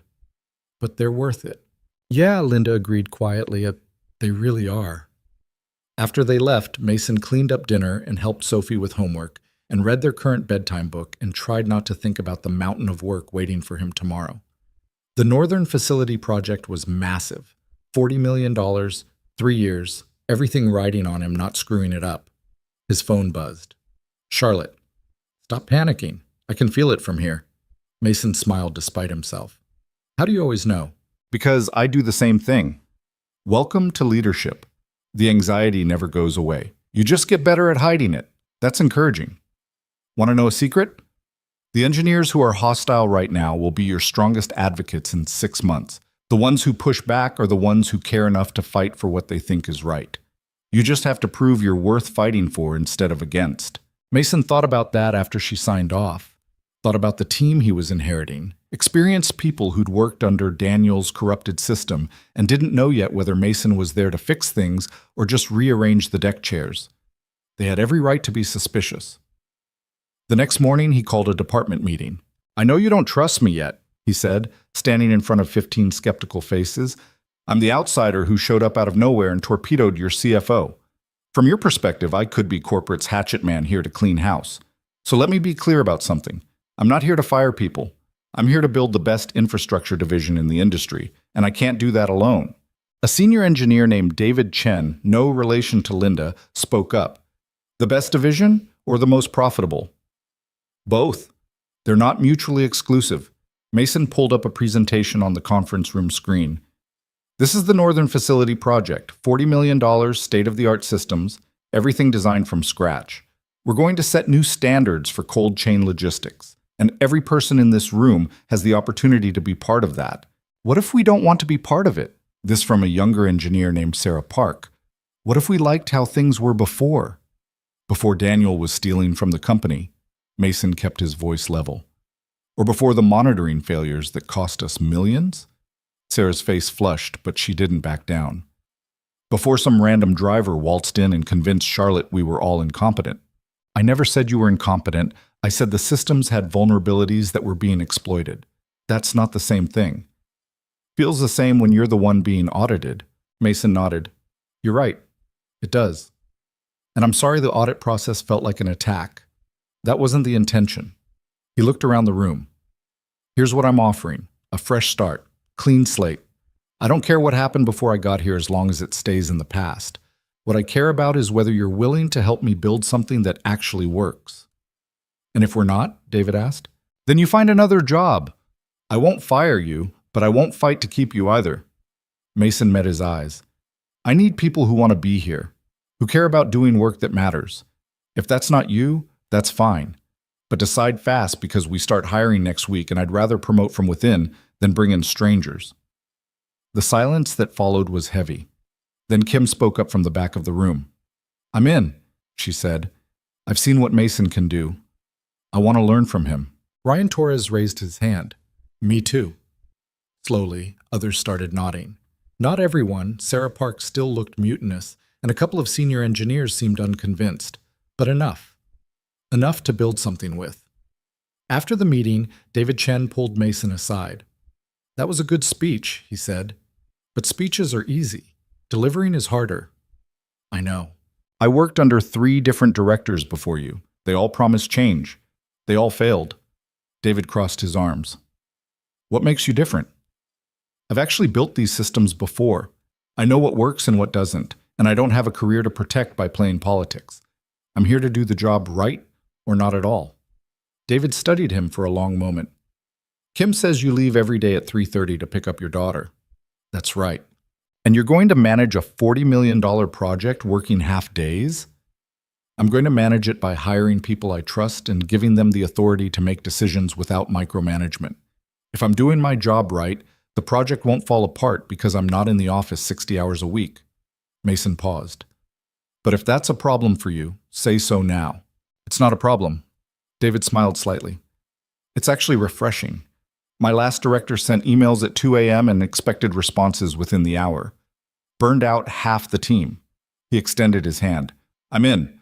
Let's build something that doesn't fall apart. Over the next 2 weeks, Mason threw himself into the Northern Facility project with an intensity that surprised him. He'd forgotten how much he loved this work. The problem solving, the technical challenges, the satisfaction of designing systems that were elegant and efficient and built to last. He hired 3 new engineers, all of them young and hungry and willing to learn. Promoted Kim to deputy director over 2 people with more seniority because she understood that leadership meant serving the team, not commanding it. Moved Ryan to lead technical analyst and watched him blossom under actual mentorship instead of neglect. But the long hours took a toll. By the 3rd week, Mason was exhausted. Getting up at 5 to review project documents before Sophie woke up, working straight through lunch, leaving at 3:30 and then logging back in after she went to bed. The weekends remained sacred. He'd promised Sophie that. But everything else was blurring together. You look terrible, Charlotte said one afternoon when she stopped by his office. Thanks. That's exactly what I needed to hear. I'm serious. When's the last time you slept more than 5 hours? Mason tried to remember. Tuesday? It's Friday. Then Tuesday. Charlotte sat down across from his desk, pushed his laptop closed. Stop. I have a budget review. It can wait. Mason, you're burning out. I can see it happening. Her voice was gentle. This is exactly what happened at Hartwell, isn't it? You pushed too hard trying to prove yourself until there was nothing left for Sophie. That was different. I didn't know how to balance things then. And you think you do now? Charlotte gestured at the coffee cups littering his desk, the dark circles under his eyes, the files stacked everywhere. This isn't balance. This is the same mistake in a different office. Mason wanted to argue but couldn't find the energy. She was right. He'd been so focused on proving he deserved this job, on showing the team he was competent, on making sure the project succeeded, that he'd stopped sleeping, stopped eating properly, stopped doing anything except work and parent. I don't know how else to do this, he admitted quietly. You do it by trusting your team, by delegating, by accepting that you hired good people who can handle things without your constant oversight. Charlotte leaned forward. Kim told me you've been reviewing every single technical specification personally. Why? Because they need to be right. Kim's been doing this for 8 years. She knows how to review specs, let her. But no buts. You're the director now. Your job isn't to do everything yourself. It's to make sure the right people are doing the right things. She stood. Go home. It's only 2 o'clock, I know, but go anyway. Spend the afternoon with Sophie. Rest. Come back Monday with a plan for how to work smarter instead of harder. Mason went home and found Sophie already there. Early dismissal for parent-teacher conferences that he'd completely forgotten about. She was sitting at the kitchen table with a note from her teacher. Mrs. Henderson wants to meet with you, Sophie said, not looking at him. About what? I've been tired at school. She thinks something's wrong. Mason's chest tightened. Have you been tired? You keep working after I go to bed. I hear you typing, and sometimes you look sad in the morning. Sophie's voice was small. Are we okay, Daddy? He pulled her into a hug. We're okay, baby. I've just been working too much. That's going to change. Promise? Promise. The parent-teacher conference happened the next afternoon. Mrs. Henderson was a woman in her 50s with kind eyes and the no-nonsense demeanor of someone who'd taught first grade for 20 years. Sophie's a wonderful student, she said, sitting across from Mason in a tiny chair designed for 6-year-olds. Bright, attentive, kind to other children. But over the past 2 weeks, I've noticed changes. She's falling asleep during reading time. She seems distracted. Yesterday, she cried during recess, and when I asked what was wrong, she said she was worried about you. Mason felt guilt crash over him. I started a new job. It's been demanding. I understand, but Sophie is 6 years old. She shouldn't be carrying adult worries. Mrs. Henderson's voice was gentle but firm. Children need stability and presence. Not perfection, but consistency. Someone who's there and paying attention. I am there. I pick her up every day. Being physically present isn't the same as being emotionally available. If you're exhausted and distracted, Sophie feels that. She pulled out a drawing from a folder. She made this in art class yesterday. The picture showed 2 stick figures, one tall, one small. The tall figure had a laptop. The small figure was holding what looked like Oliver the rabbit. There was a big space between them. Mason stared at it, feeling something crack in his chest. She titled it, Daddy's Working, Mrs. Henderson said quietly. I'm not telling you this to make you feel guilty. I'm telling you because Sophie needs you to know she's struggling with this transition. What do I do? Set boundaries, real ones. Make time that's just for her, where work doesn't exist.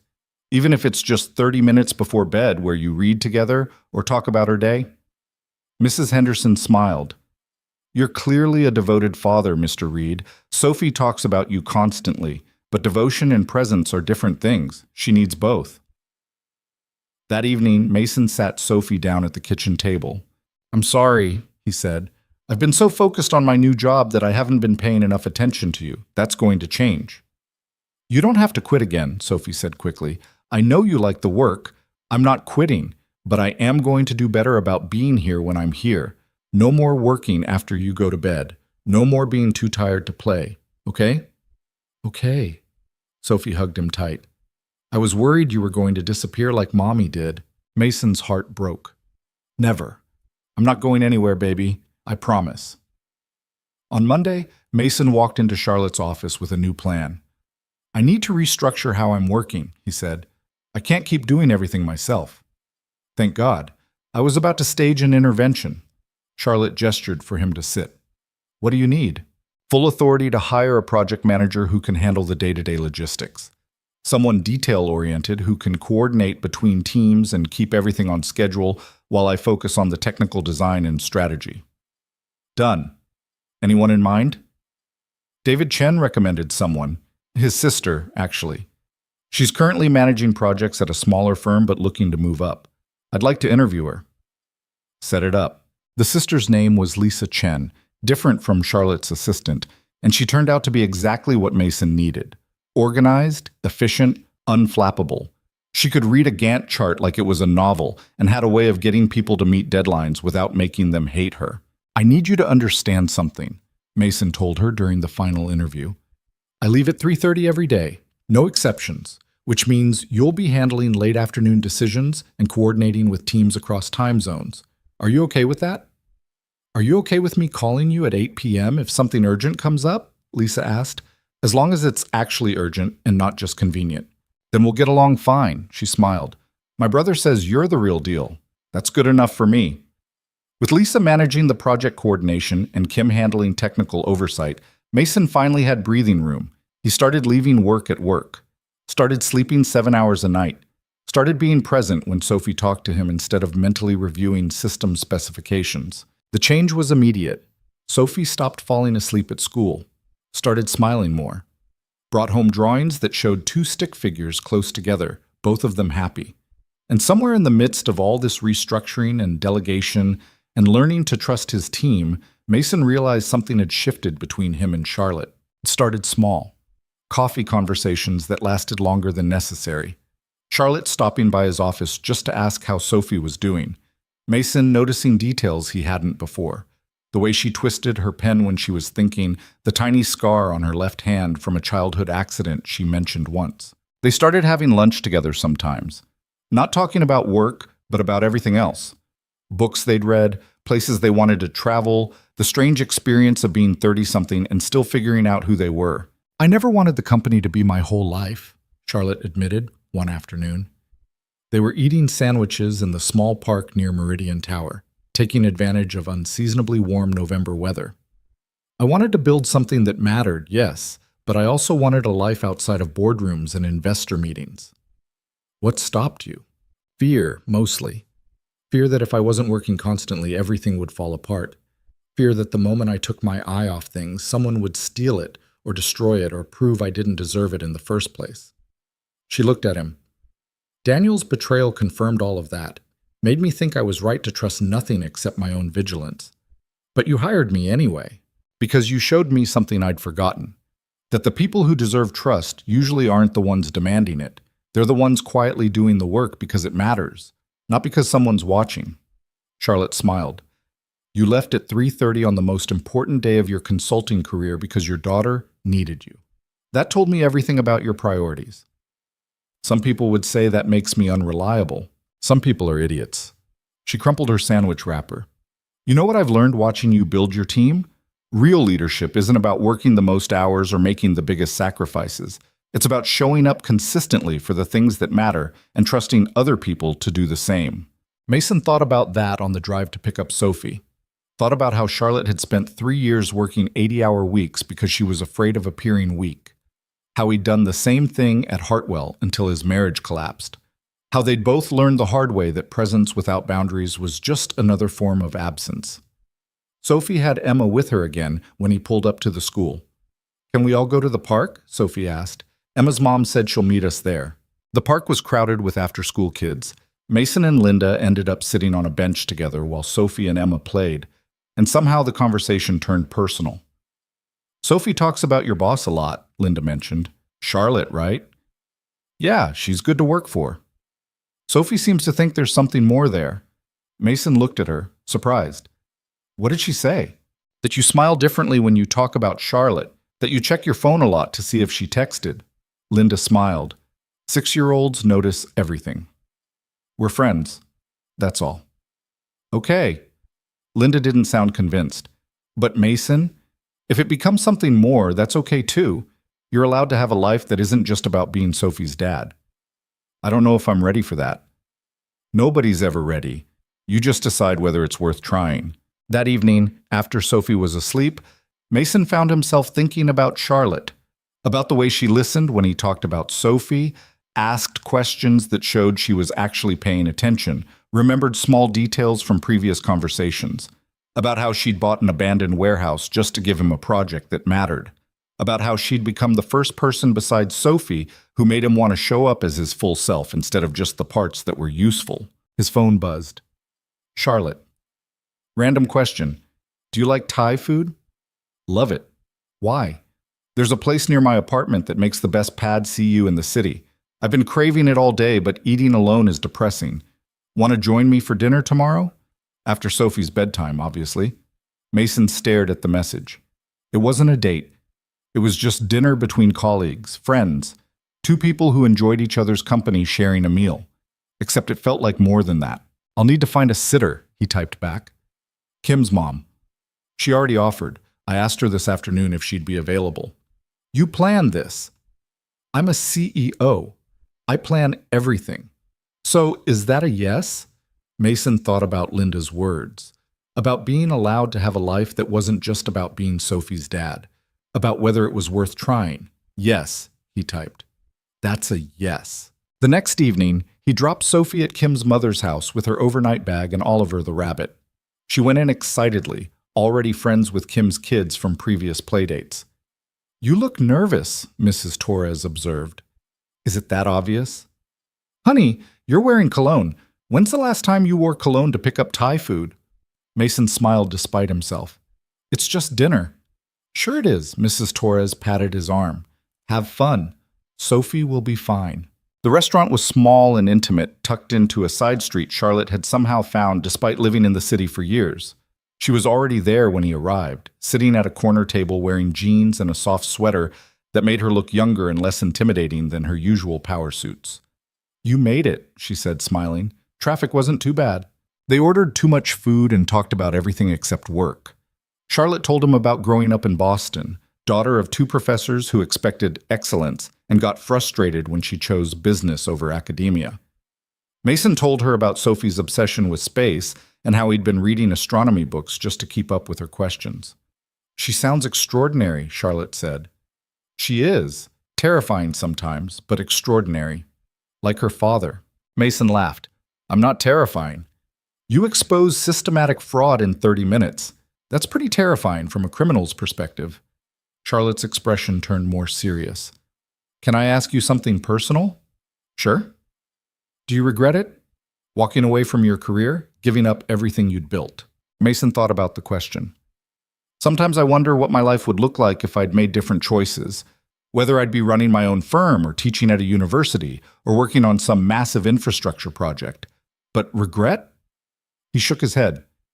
No, because none of those hypothetical achievements would matter if Sophie had grown up thinking her father chose work over her. That's what my parents did, Charlotte said quietly. Chose their careers over being present. I spent my childhood in libraries and after-school programs because they were both too busy with research and publications to pick me up. I told myself I'd be different when I had kids, that I'd make time, be present, actually show up. She looked down at her plate. But then I built this company and I became exactly like them. Too busy for relationships, too focused on success to notice I was alone. You're not alone now. No. She met his eyes. I'm not. The moment stretched between them, heavy with things neither of them was quite ready to say. Then Charlotte's phone buzzed and she glanced at it. Victor Hale, she said. Probably checking in on the Northern Facility progress. On a Tuesday night? He doesn't really believe in off hours. She silenced the phone. But he can wait. Tonight I'm just having dinner with a friend. They stayed until the restaurant closed, talking and laughing and discovering how easy it was to be around each other when the weight of work wasn't pressing down. When Mason finally drove Charlotte back to her building, she hesitated before getting out of the car. Thank you, she said. For tonight, for reminding me that life exists outside conference rooms. Anytime. Mason? She turned to look at him. I'm really glad you answered my driver request that morning, even if I was a nightmare client. You weren't that bad. I ignored you for 30 minutes while screaming at executives on the phone. Okay, you were a little bad. Mason smiled. But you got better. Charlotte laughed, and the sound of it made something warm settle in his chest. Then she leaned across the console and kissed him on the cheek, quick and soft, and over before he could process it. Good night, Mason, she said, and disappeared into her building before he could respond. He sat in the car for a long moment, touching his cheek where she'd kissed him, and wondered what the hell he was doing. He had a daughter to raise and a massive project to manage, and a life carefully constructed around not getting complicated. But Charlotte Bennett made him want complicated, made him want late dinners and easy conversations, and the possibility of something more than just friendship. His phone buzzed, a text from her. That wasn't weird, was it? The kiss thing. I probably should have asked first. Mason smiled, typed back. It wasn't weird. Good. Because I'd like to do it again sometime. The dinner part, I mean. And maybe the kiss part too, if that's okay. It's okay, Mason wrote, and felt his carefully controlled life tilt sideways into territory he hadn't explored in 5 years, wondering if maybe, just maybe, he was ready for it now. Mason didn't tell Sophie about the dinner with Charlotte, didn't mention the kiss or the text messages that followed, or the way his stomach did something complicated whenever his phone buzzed with her name. 6-year-olds had a way of making assumptions, and he wasn't ready to explain something he didn't fully understand himself. But Sophie noticed anyway. Of course she did. You keep smiling at your phone, she said one morning over breakfast. Is Charlotte sending you funny pictures? Just work stuff, baby. Work stuff isn't funny. You're smiling the way Emma's mom smiled when that man came to pick her up last week. Sophie took a bite of cereal, studying him with those two observant gray eyes. Do you like Charlotte? Mason nearly choked on his coffee. She's my boss. That's not what I asked. Eat your breakfast. We're going to be late. Sophie grinned like she'd won something and went back to her cereal, humming. Mason made a mental note to have a conversation with Linda Chen about what exactly her daughter was telling Sophie about adult relationships. The Northern Facility project was moving faster than expected. Lisa Chen had proven to be a force of nature, coordinating suppliers and contractors with the efficiency of someone conducting an orchestra. The building permits had cleared in record time. Charlotte's lawyers had handled that, and construction crews were already breaking ground on the site. Mason spent his days designing monitoring systems that would set new industry standards, working with a team that had finally stopped looking at him like an intruder and started treating him like a leader worth following. David Chen brought him problems instead of complaints. Sarah Park, who'd been openly hostile the first week, now stayed late voluntarily to review technical specifications because she'd gotten genuinely excited about the project's scope. You're building something real here, Kim told him one afternoon. They were standing at the Northern Facility site, watching construction crews pour foundation. The team respects you. That's not easy to earn. I just stopped trying to do everything myself. That's exactly why they respect you. You trust them. Kim smiled. Also, for what it's worth, everyone knows you're seeing Charlotte. Mason's head snapped toward her. It's not. Please, she lights up every time you walk into a room. You check your phone constantly. It's obvious. Kim pulled her jacket tighter against the December wind. I think it's nice, honestly. You both work too hard. You deserve something good. It's complicated. Everything worth having is complicated. She started walking back toward the car. Just don't overthink it. That's your problem, Mason. You analyze everything to death instead of just letting things happen. That evening, Charlotte texted asking if he wanted to grab coffee after he dropped Sophie at school. Mason said yes before he could talk himself out of it. They met at a place near Meridian Tower, one of those independent cafes with mismatched furniture and baristas who took their coffee seriously. Charlotte was already there, looking tired but happy. Rough morning? Mason asked, sitting across from her. Victor Hale called at 6 to discuss the quarterly projections. Apparently, billionaire investors don't believe in reasonable hours. She sipped her latte. But the projections are good. Revenue's up 18%. Operational efficiency has improved across the board, and the Northern Facility is ahead of schedule. He's impressed. That's your doing, not mine. It's our doing. You fixed the infrastructure problems that were bleeding money. I just made sure the board noticed. Charlotte set down her cup. I've been thinking about something. What's that? When the Northern Facility is finished, I want to expand the model to 3 other regions. Build a network of state-of-the-art distribution centers that set the standard for the entire industry. She looked at him. But I can't do that with you working until 3:30 every day. Mason felt his chest tighten. We had an agreement. I'm not asking you to break it. I'm asking if you'd consider bringing Sophie into the office sometimes. Not every day, but maybe 1 or 2 afternoons a week. We could set up a space for her to do homework. She could meet the team, see what her dad actually does. Charlotte spoke quickly, like she'd been planning this speech. I know it's unconventional, but I've been watching how you balance everything. And I keep thinking, why do we make parents choose between being present for their kids and being present for their work? Why can't both exist in the same space? Mason stared at her. You want to turn Bennett Meridian into a place where employees can bring their kids to work? I want to create a culture where people don't have to sacrifice their families to have careers, where someone like you doesn't have to leave at 3:30 because we're too rigid to accommodate real life. She leaned forward. You've changed how I see leadership, Mason. Made me realize that the best people aren't the ones willing to give up everything else. They're the ones who refuse to, because having a life outside work makes them better at the work itself. That's a big shift for a company like this. I know, but I think it's the right one. Charlotte smiled slightly. Besides, I'd like to meet Sophie properly. She sounds remarkable. Mason thought about it. About Sophie sitting in a corner of his office, doing homework while he reviewed system designs. About her meeting Kim and David and the rest of the team, seeing him as something other than just her father.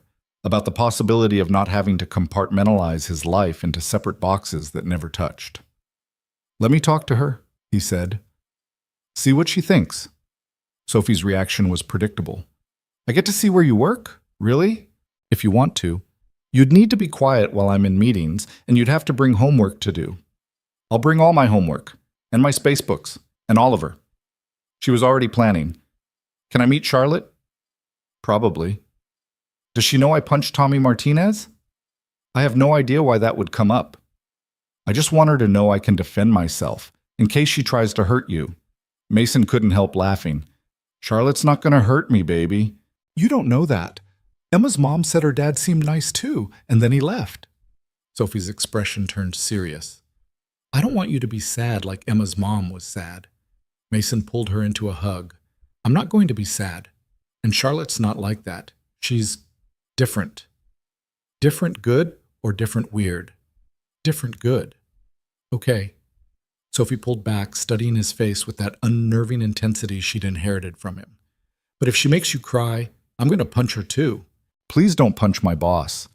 I'm just saying, nobody makes my dad cry. Sophie came to the office the following Tuesday. Mason set her up in the corner of his workspace with her homework and coloring books, and she settled in like she'd been doing this her whole life. When Kim stopped by, Sophie looked up and said, You must be Ms. Torres. My dad says you're really smart. Kim melted immediately. And you must be Sophie. Your dad talks about you constantly. I know. He's pretty obsessed with me. Sophie said it matter-of-factly, the way she said everything. Do you have kids? 2. They're a little older than you. Do they like space? I really like space.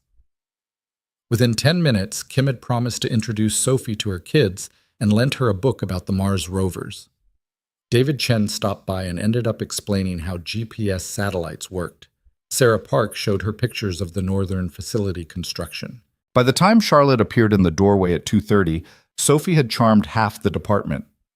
So you're the famous Sophie, Charlotte said, crouching down to eye level. Sophie studied her carefully. You're Charlotte. You bought my dad a warehouse. I did. It's going to be pretty amazing when we're done with it.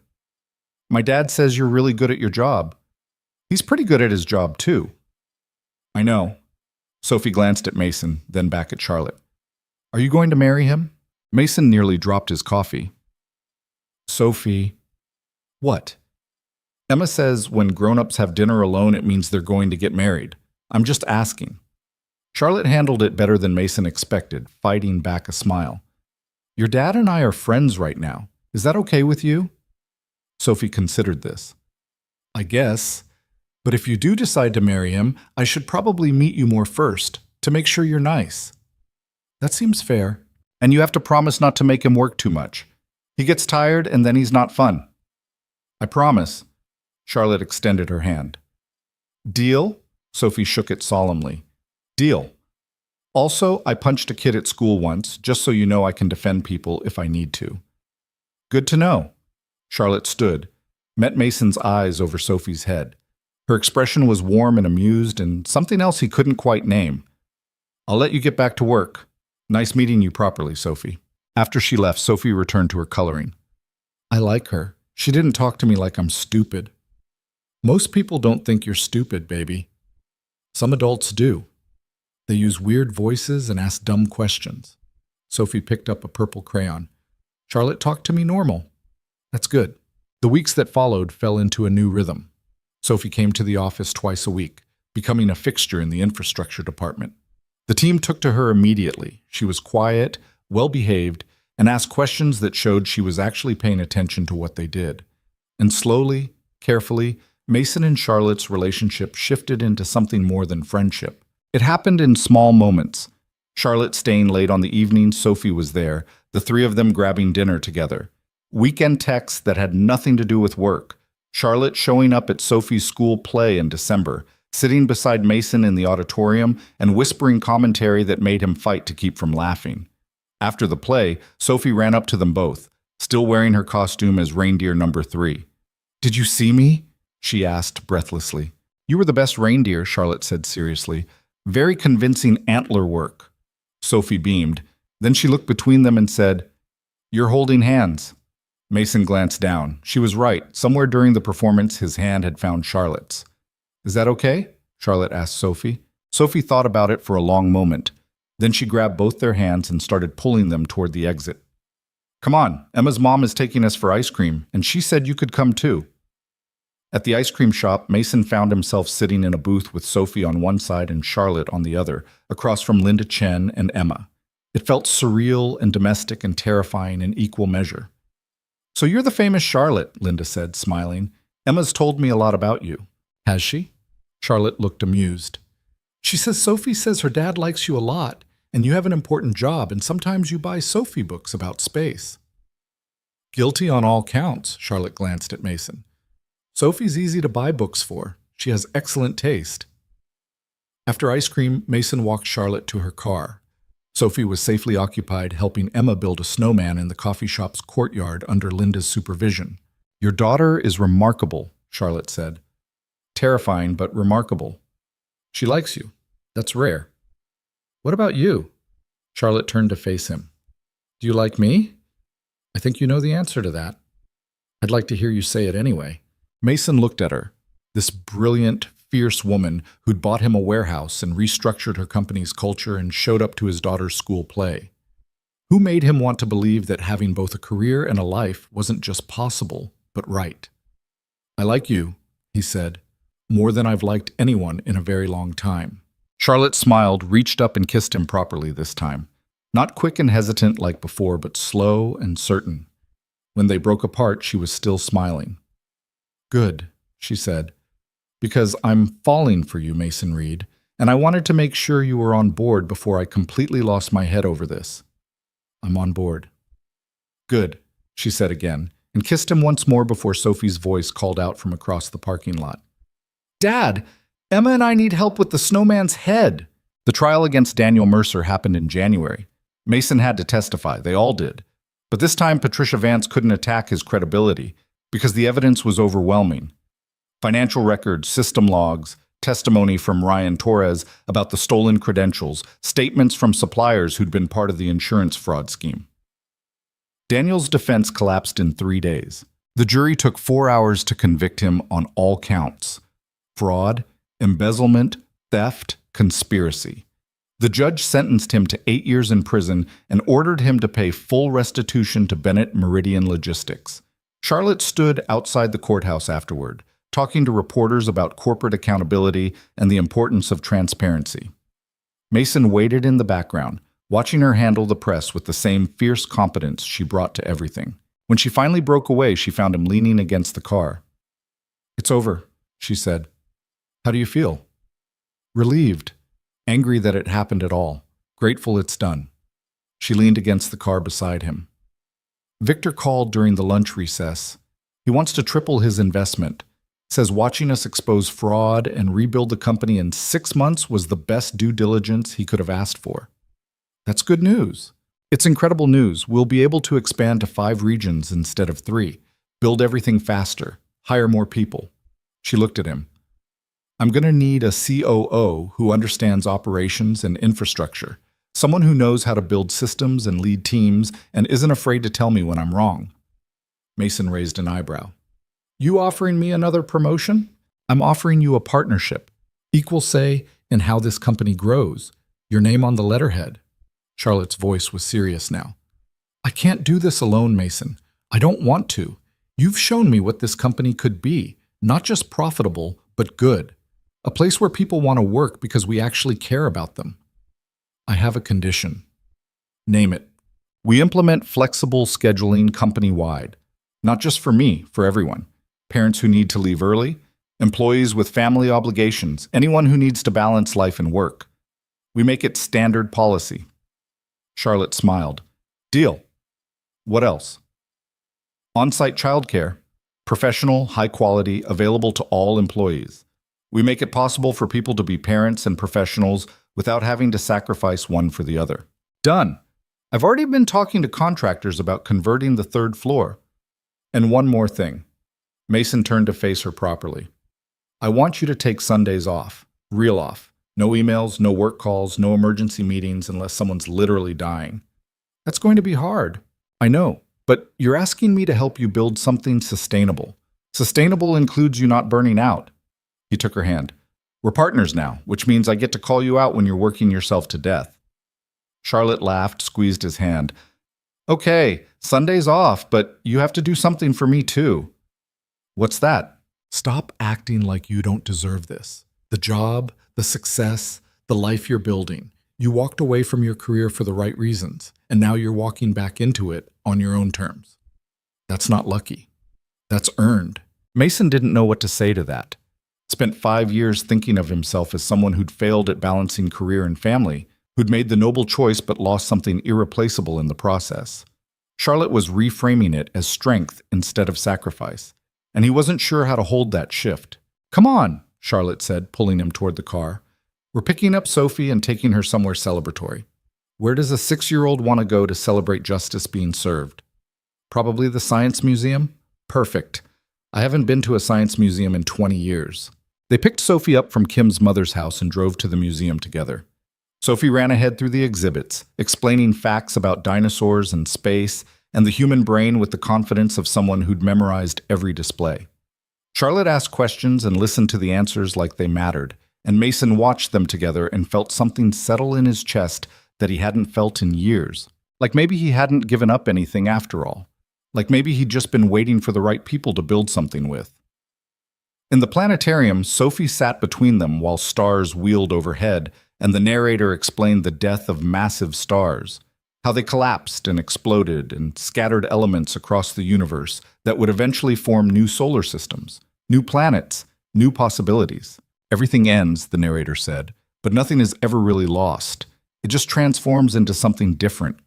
Sophie leaned against Mason's shoulder, half asleep. Charlotte reached across and took his hand in the darkness. And Mason thought about transformation, about careers that ended and began again, about families that fell apart and reformed differently, about people who found each other at exactly the right moment to build something neither could have created alone. The Northern facility opened in March, 6 months ahead of schedule. The ribbon-cutting ceremony drew industry press and competitors and suppliers who wanted to see what Bennett Meridian had built. Victor Hale flew in personally, bringing 2 other investors he'd convinced to fund the expansion. Mason stood beside Charlotte on the platform, looking out at the crowd, and remembered the morning he'd driven her downtown in his aging sedan, how she'd ignored him while arguing with executives, how he'd asked one question about a northern corridor and changed both their lives. Nervous? Charlotte whispered. Terrified. Good. Means you care. She squeezed his hand once, quickly, then stepped up to the microphone. Her speech was good, talking about innovation and accountability and building for the future. But when she introduced Mason as the company's new COO and the architect of everything they'd accomplished, the applause felt surreal. Mason's speech was shorter. He thanked the team by name, Kim and David and Sarah and Ryan and Lisa Chen and everyone who'd trusted him when they had every reason not to. Talked about building systems that served people instead of the other way around. About creating workplaces where showing up whole, with families and lives and priorities beyond profit, made you better at your job, not worse. We're proving something here, he said, that success doesn't require sacrifice, that companies can be profitable and humane, that the best work happens when people feel valued instead of exploited. He paused. And if we can do it here, others can do it everywhere else. That's what makes this matter. After the ceremony, after the photos and the press interviews and the endless handshakes, Mason found Sophie waiting near the entrance with Linda and Emma. Charlotte had arranged for them to attend, had made sure Sophie had a front row seat to watch her father accept recognition for work that mattered. You were good up there, Sophie said, hugging him. Yeah? Yeah. You looked happy. She pulled back, studying his face. Are you happy, Daddy? Mason glanced over at Charlotte, who was talking with Victor Hale, but watching him over the investor's shoulder. Looked at the facility they'd built together, the team that had believed in him, the career he'd rebuilt on his own terms. Looked at Sophie herself, 6 years old and brilliant and loved beyond measure. Yeah, baby, he said. I'm happy. That evening, after dropping Sophie at home with a sitter, Mason and Charlotte went back to her apartment. They'd been dating for 2 months now, long enough that Sophie had stopped asking when Charlotte was coming over and started just expecting it. Long enough that Mason kept a toothbrush at Charlotte's place, and she had clothes at his apartment. Long enough that they'd started talking about futures that extended beyond project timelines. I've been thinking, Charlotte said. They were on her couch, her head on his shoulder, both of them exhausted from the day. About what comes next? The regional expansion? After that? After everything. She sat up, looked at him directly. I want to step back eventually. Not retire completely, but transition to board oversight instead of daily operations. Let someone else run things. Mason raised an eyebrow. That doesn't sound like you. The old me, no, but I've learned some things this year. She smiled slightly. I've learned that building a company is important, but living a life is more important. That success is meaningless if you're alone at the end of the day. That the best thing I can do for Bennett Meridian is make sure it doesn't need me to survive. When are you thinking? 2 years, maybe 3. Long enough to get the expansion running smoothly and train a successor. She paused. I was hoping you'd be that successor. Charlotte, hear me out. You understand the operations better than anyone. The team respects you. You've already proven you can lead. She took his hand. And I think you'd be good at it.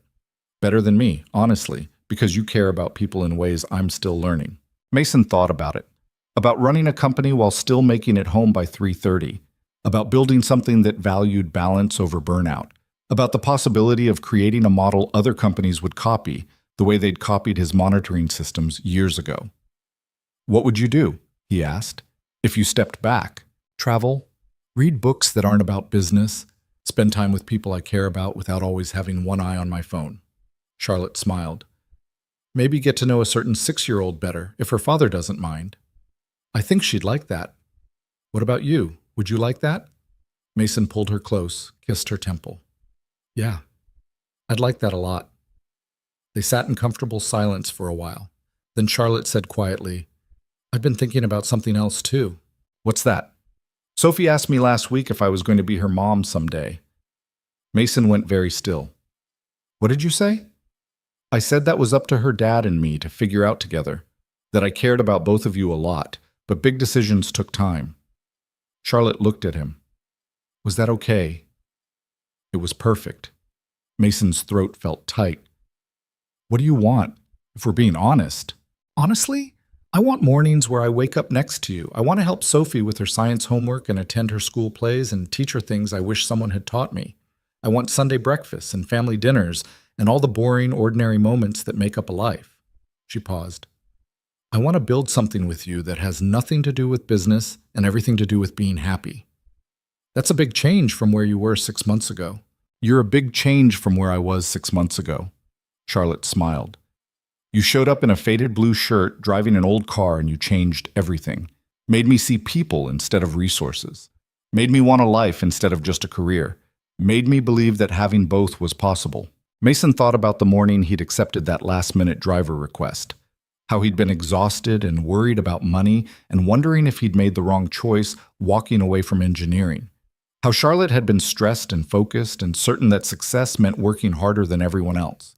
How neither of them had known that a 30-minute car ride would unravel everything they thought they understood about work and worth and what actually mattered. I love you, he said. The words surprised him. He hadn't planned to say them yet, but they were true. Charlotte's eyes went bright. Yeah? Yeah. I love you, and I want all of those things too. The mornings and the homework and the boring, ordinary moments. He cupped her face in his hands. I want to build a life with you. Not someday. Now. She kissed him, and it tasted like promises and possibilities. and the strange relief of finally being fully seen by someone who understood both your strengths and your scars. "Should we tell Sophie?" Charlotte asked when they broke apart. "Probably. She's been planning our wedding since the school play." Charlotte laughed. "Of course she has." They told Sophie the next morning over pancakes. Mason had been nervous about how to explain it, but Charlotte just looked at her across the table and said, "Your dad and I love each other. We want to be a family together, if that's okay with you." Sophie considered this seriously.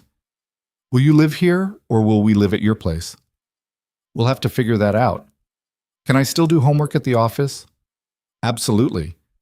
"And we'll still go to the park on Saturdays?" "Every Saturday," Mason confirmed. Sophie looked between them, processing. Then she said, "Okay, but I have some rules." Charlotte bit back a smile. "Let's hear them." "Rule 1. Nobody works on Sundays. That's family day." "Agreed." "Rule 2. I get to help plan stuff. Like if we move or if there's a wedding or anything big, I should have opinions." "Fair enough." "Rule 3. Oliver comes to the wedding. He's part of the family too." "Obviously." Charlotte was trying very hard not to laugh. Sophie nodded, satisfied. "Okay, then yes, we can be a family." She took a bite of pancake, then added casually, "Emma's going to be so jealous. She said her dad won't even call her mom back." After breakfast, Charlotte pulled Mason aside in the kitchen. "That went well," she said. "She's had this planned for weeks. I think she has a Pinterest board." "Of course she does." Charlotte wrapped her arms around his waist. "So we're really doing this. We're really doing this. I'm going to be terrible at the domestic stuff. I can't cook, and I'm not great with emotions, and sometimes I get too focused on work. And I'm going to leave dirty socks everywhere and forget important dates and probably drive you crazy with my need to analyze everything." Mason kissed her forehead. "We'll figure it out together." The wedding happened in June, small and private in the park where Mason and Sophie went sometimes. Kim stood as Charlotte's maid of honor. David Chen was Mason's best man. Sophie wore a purple dress she'd picked out herself and held Oliver the entire ceremony, and when the officiant asked if anyone had objections, she raised her hand and said, "I just want everyone to know this was my idea first." The guests laughed. Charlotte wiped away tears. Mason pulled both of them close and thought about transformation, about people and companies and lives that fell apart and rebuilt themselves into something different and better. After the ceremony, Victor Hale pulled Mason aside. "I've been watching what you've built here," the investor said. "Not just the infrastructure, the culture. It's remarkable. Charlotte deserves most of the credit. You both do, and I want to fund it." Victor smiled at Mason's confusion. "I'm putting together an investment group focused on companies that prioritize sustainable practices, both environmental and human. Work-life balance, flexible scheduling, on-site childcare, all of it. I want you and Charlotte to consult on establishing standards other companies can follow. We're not experts. You're exactly the experts I need. People who've actually implemented these policies and made them work." Victor handed him a business card. "Think about it. The world needs more companies like Bennett Meridian. You could help build them." Mason tucked the card in his pocket, thinking about legacy and impact and the difference between building systems and building culture. About whether the choices he'd made, walking away, coming back, refusing to compromise on what mattered, could become a model instead of just a personal victory. Later, during the reception, he found Charlotte dancing with Sophie, both of them laughing. Watched Linda Chen dancing with her daughters nearby. Saw Kim and her family, David and his sister Lisa, Sarah Park with her partner, Ryan Torres with his girlfriend. Saw the team they'd built, not just employees, but people with lives and families and priorities beyond quarterly earnings. "You did this," Charlotte said when he joined them on the dance floor. "You showed me what was possible. We did this together." "Yeah," she smiled, pulled him close. "We did." That night, after Sophie was asleep in her new bedroom in the house they'd bought together, big enough for all of them, with a yard for playdates and a study where Mason could work from home, Charlotte and Mason sat on the back porch watching stars appear. "Do you ever think about that morning?" Charlotte asked. "When I hired you to drive me downtown?" "All the time. I was so stressed, so certain my whole world was falling apart. It was falling apart. Daniel had been stealing for months." "But that's not what I mean." Charlotte turned to look at him. "I was falling apart. Running a company I'd built to prove something to parents who didn't care. Working myself to death because I thought that's what success required. Categorizing everyone as either useful or invisible. You've changed. Because you showed me another way. She took his hand. You were invisible to me that morning. Just another driver passing through my busy life. And then you asked one question and everything shifted. Mason thought about invisibility, about the 5 years he'd spent deliberately staying unseen, driving strangers and working gig jobs, and raising his daughter in the quiet spaces between other people's important lives. About how he'd thought that walking away from his career meant becoming less, mattering less, contributing less. But maybe he'd been wrong about that. Maybe those years hadn't been about becoming invisible. They'd been about learning to see what actually mattered, about understanding that the most extraordinary things happened in ordinary moments, in school pickups and bedtime stories, and choosing to be present for the people who needed you. And maybe that's what he'd brought to Bennett Meridian. Not just technical expertise or system design, but the perspective of someone who'd stepped back and learned that success without purpose was just expensive loneliness. I was invisible, Mason said quietly, but I wasn't gone. I was just somewhere else for a while, learning things I needed to know. And now? Now I'm exactly where I'm supposed to be. Charlotte rested her head on his shoulder. Inside the house, they could hear Sophie talking in her sleep. Something about astronauts and Mars rovers and building colonies in space. The sound of dreams forming in the mind of someone who believed anything was possible. She's going to change the world, Charlotte said. I know. Think we'll be ready for it? Mason smiled. Probably not, but we'll figure it out together. They sat in comfortable silence as night deepened around them, and Mason thought about the strange circuitous path that had led him here, about the career he'd walked away from and the one he'd built anew, about the marriage that had collapsed and the family that had formed in its wake, about the morning he'd accepted a driver request and changed 2 lives without knowing it. People talked about success like it was a straight line, education, career, achievement, more achievement, until you reached some pinnacle and could finally rest. But Mason's path had been nothing like that.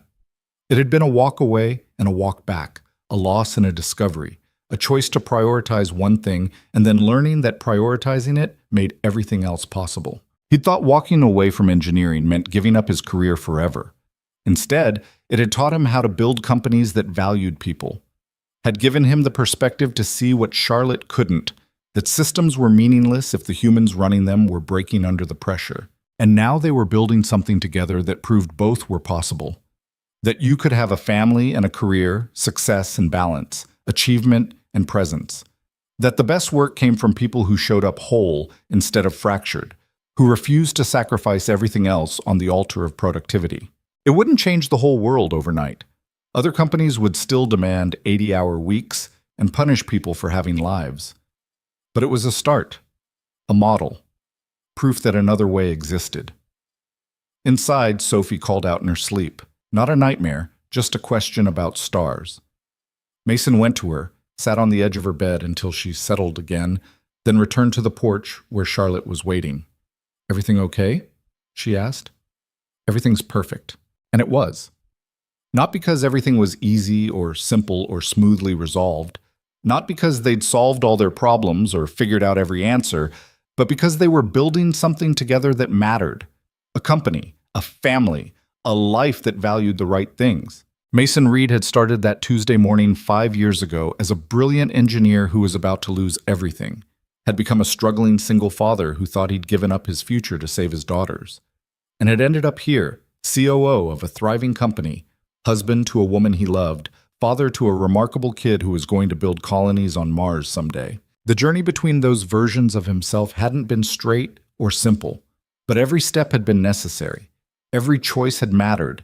Every moment of choosing Sophie over ambition had taught him something that made him better at both.